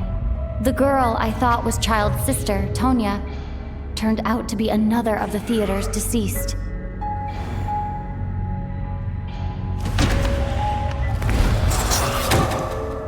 Vodyanica was swallowed by the ley lines in her sleep, but the requiem she sang before falling asleep was quite a game changer. Come to think of it, Ptashka was about to walk into the snowstorm at that time, and Ronova, unaware that Mitya would return, was concerned that her soul would overflow from the ley lines. That's why she used Alosha's voice to try and persuade her to stay behind. Looking back, I suppose that was an early slip-up on her part.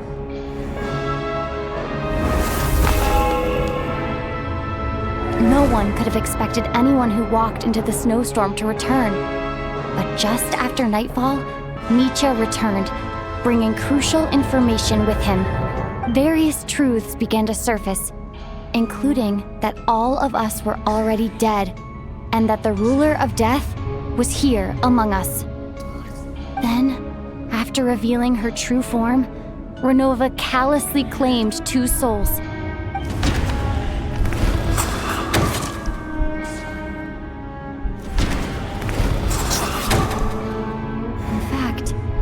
Everyone was already dead by the time we took the photo. And in the days since, we've experienced many more partings in the afterlife. Now, only Mitya and I remain, and the true culprit behind everything still stands before us. In Mitya's eyes, I see the same anger and frustration that I feel. That covers everything. It's all clear now. Your work isn't finished here yet, is it? The Traveler and I are still standing here, safe and sound. The Water Imp's song threw things off a little, but it is of no consequence. The ley lines have already anchored your soul, and the first ray of light tomorrow morning will take you back. I, meanwhile, need to review my attitude towards the Water Imp race. So the reunion in the night that Vodyanica mentioned, I suppose that was never meant to be a permanent reunion. That just leaves you, Traveler. My power only allows me to temporarily separate your soul from your body. The ley lines of Tevat would not accept you, and your soul is firmly anchored to your body by your will. For a descender like you, who is not bound by Tevat's rules, your death can only be brought through the most violent of means, such as directly destroying either your body or soul. I have no interest in involving myself with Descenders, for now. Although, this may change if Asmodee remains missing, or you insist on interfering with our affairs. One last question then.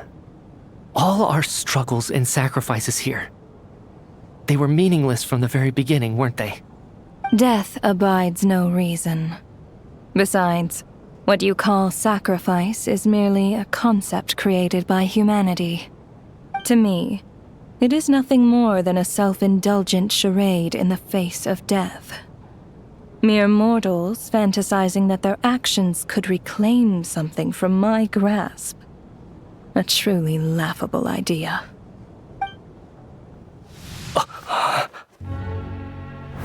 Grim Reaper, you really know how to get on my nerves. I'm not here to ingratiate myself with you. I kill merely because your deaths are necessary. Oh, you've made that quite clear. But humans don't take well to being scorned. Not even by the gods.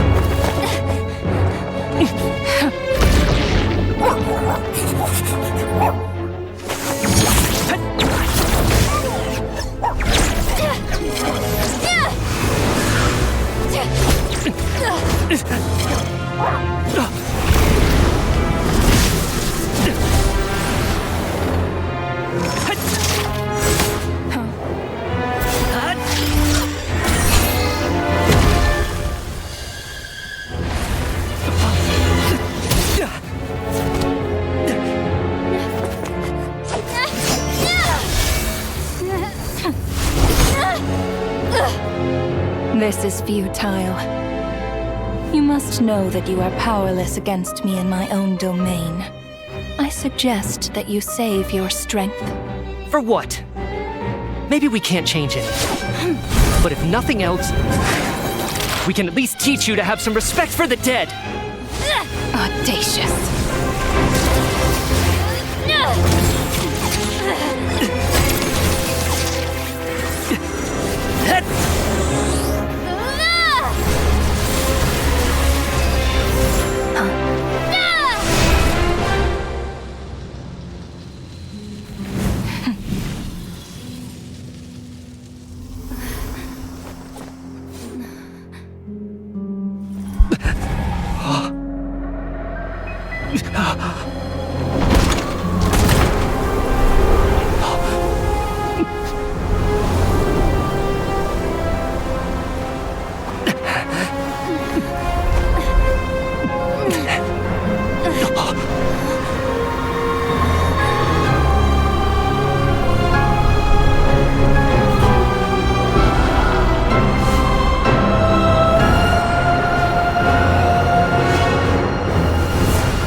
How are you holding up, Odette? What happened to me? How much do you remember? What do you mean? Is the performance over? I can't seem to recall what happened. Has Odette already forgotten?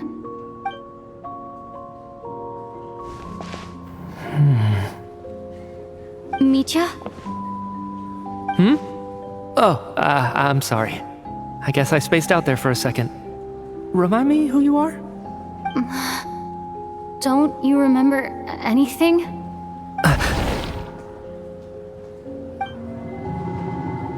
Yeah, I remember now, comrade. Looks like we guessed right. Just like me when Odette found me at the Armory Palace, for some reason, everyone killed by the Ruler of Death eventually came back to life. Just with one catch. They forgot what happened while they were dead. Odette and the others have already forgotten everything. Why were you able to remember this time? Could this be the reason? You said this is the Ruler of Death's symbol, right? I don't see anything there. You don't? Huh. Okay, I guess that makes sense. I carved this into my hand in the afterlife, so it's not visible in the physical world. Does that mean I carved this symbol into my soul? What an unsettling thought. Still, at least I get to remember what happened. I suppose it's a blessing in disguise. What about you, though? The Ruler of Death mentioned that you're a descender? Is that why you can remember? A full explanation would get complicated very quickly, but that's essentially it. Well then, now that it's all over, let's figure out what we've learned. The first thing I notice is that everything here is precisely as we left it, right before our deaths. This confirms that time passes differently in the afterlife than in the real world. They say that right before death, time slows down and your whole life flashes before your eyes. That must be how you know you have one foot in the afterlife by that point. Anyway, clearly the few days we spend in the afterlife probably only amounted to a few short minutes in the real world. This also aligns with previous reports of widespread temporary memory loss among the Armory Palace personnel. Now it seems likely that those were all brief deaths caused by the Grim Reaper's so-called curse of death. To those unaware of the truth, dying and coming back to life must feel similar to a short bout of catatonia.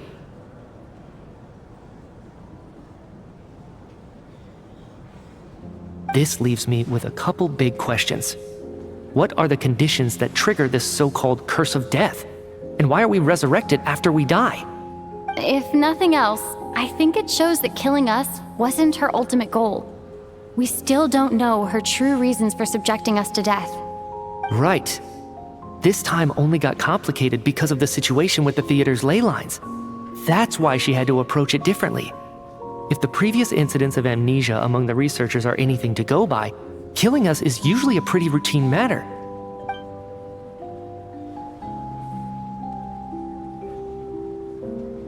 Come to think of it, wasn't I about to note something down before I died? I can't remember what it was, but I think it was something related to my research project.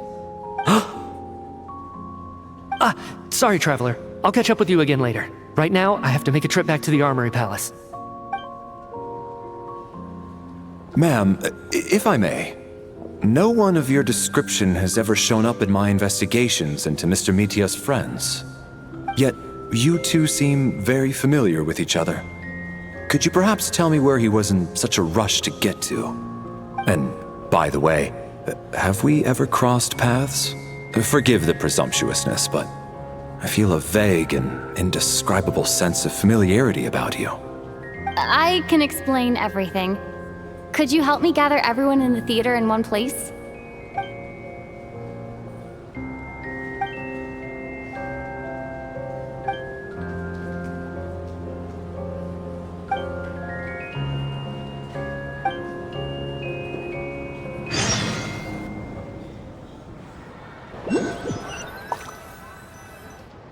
So, Chuganov really is going to shut down the factory.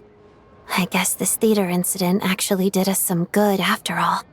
So, you said I promised to take you to the Armory Palace while we were in the afterlife, yes? I believe you. I think I even have a vague memory of it. Agreed. Let's check in on her first. The whole reason for our trip to the Armory Palace anyway is to figure out what's going on with her health.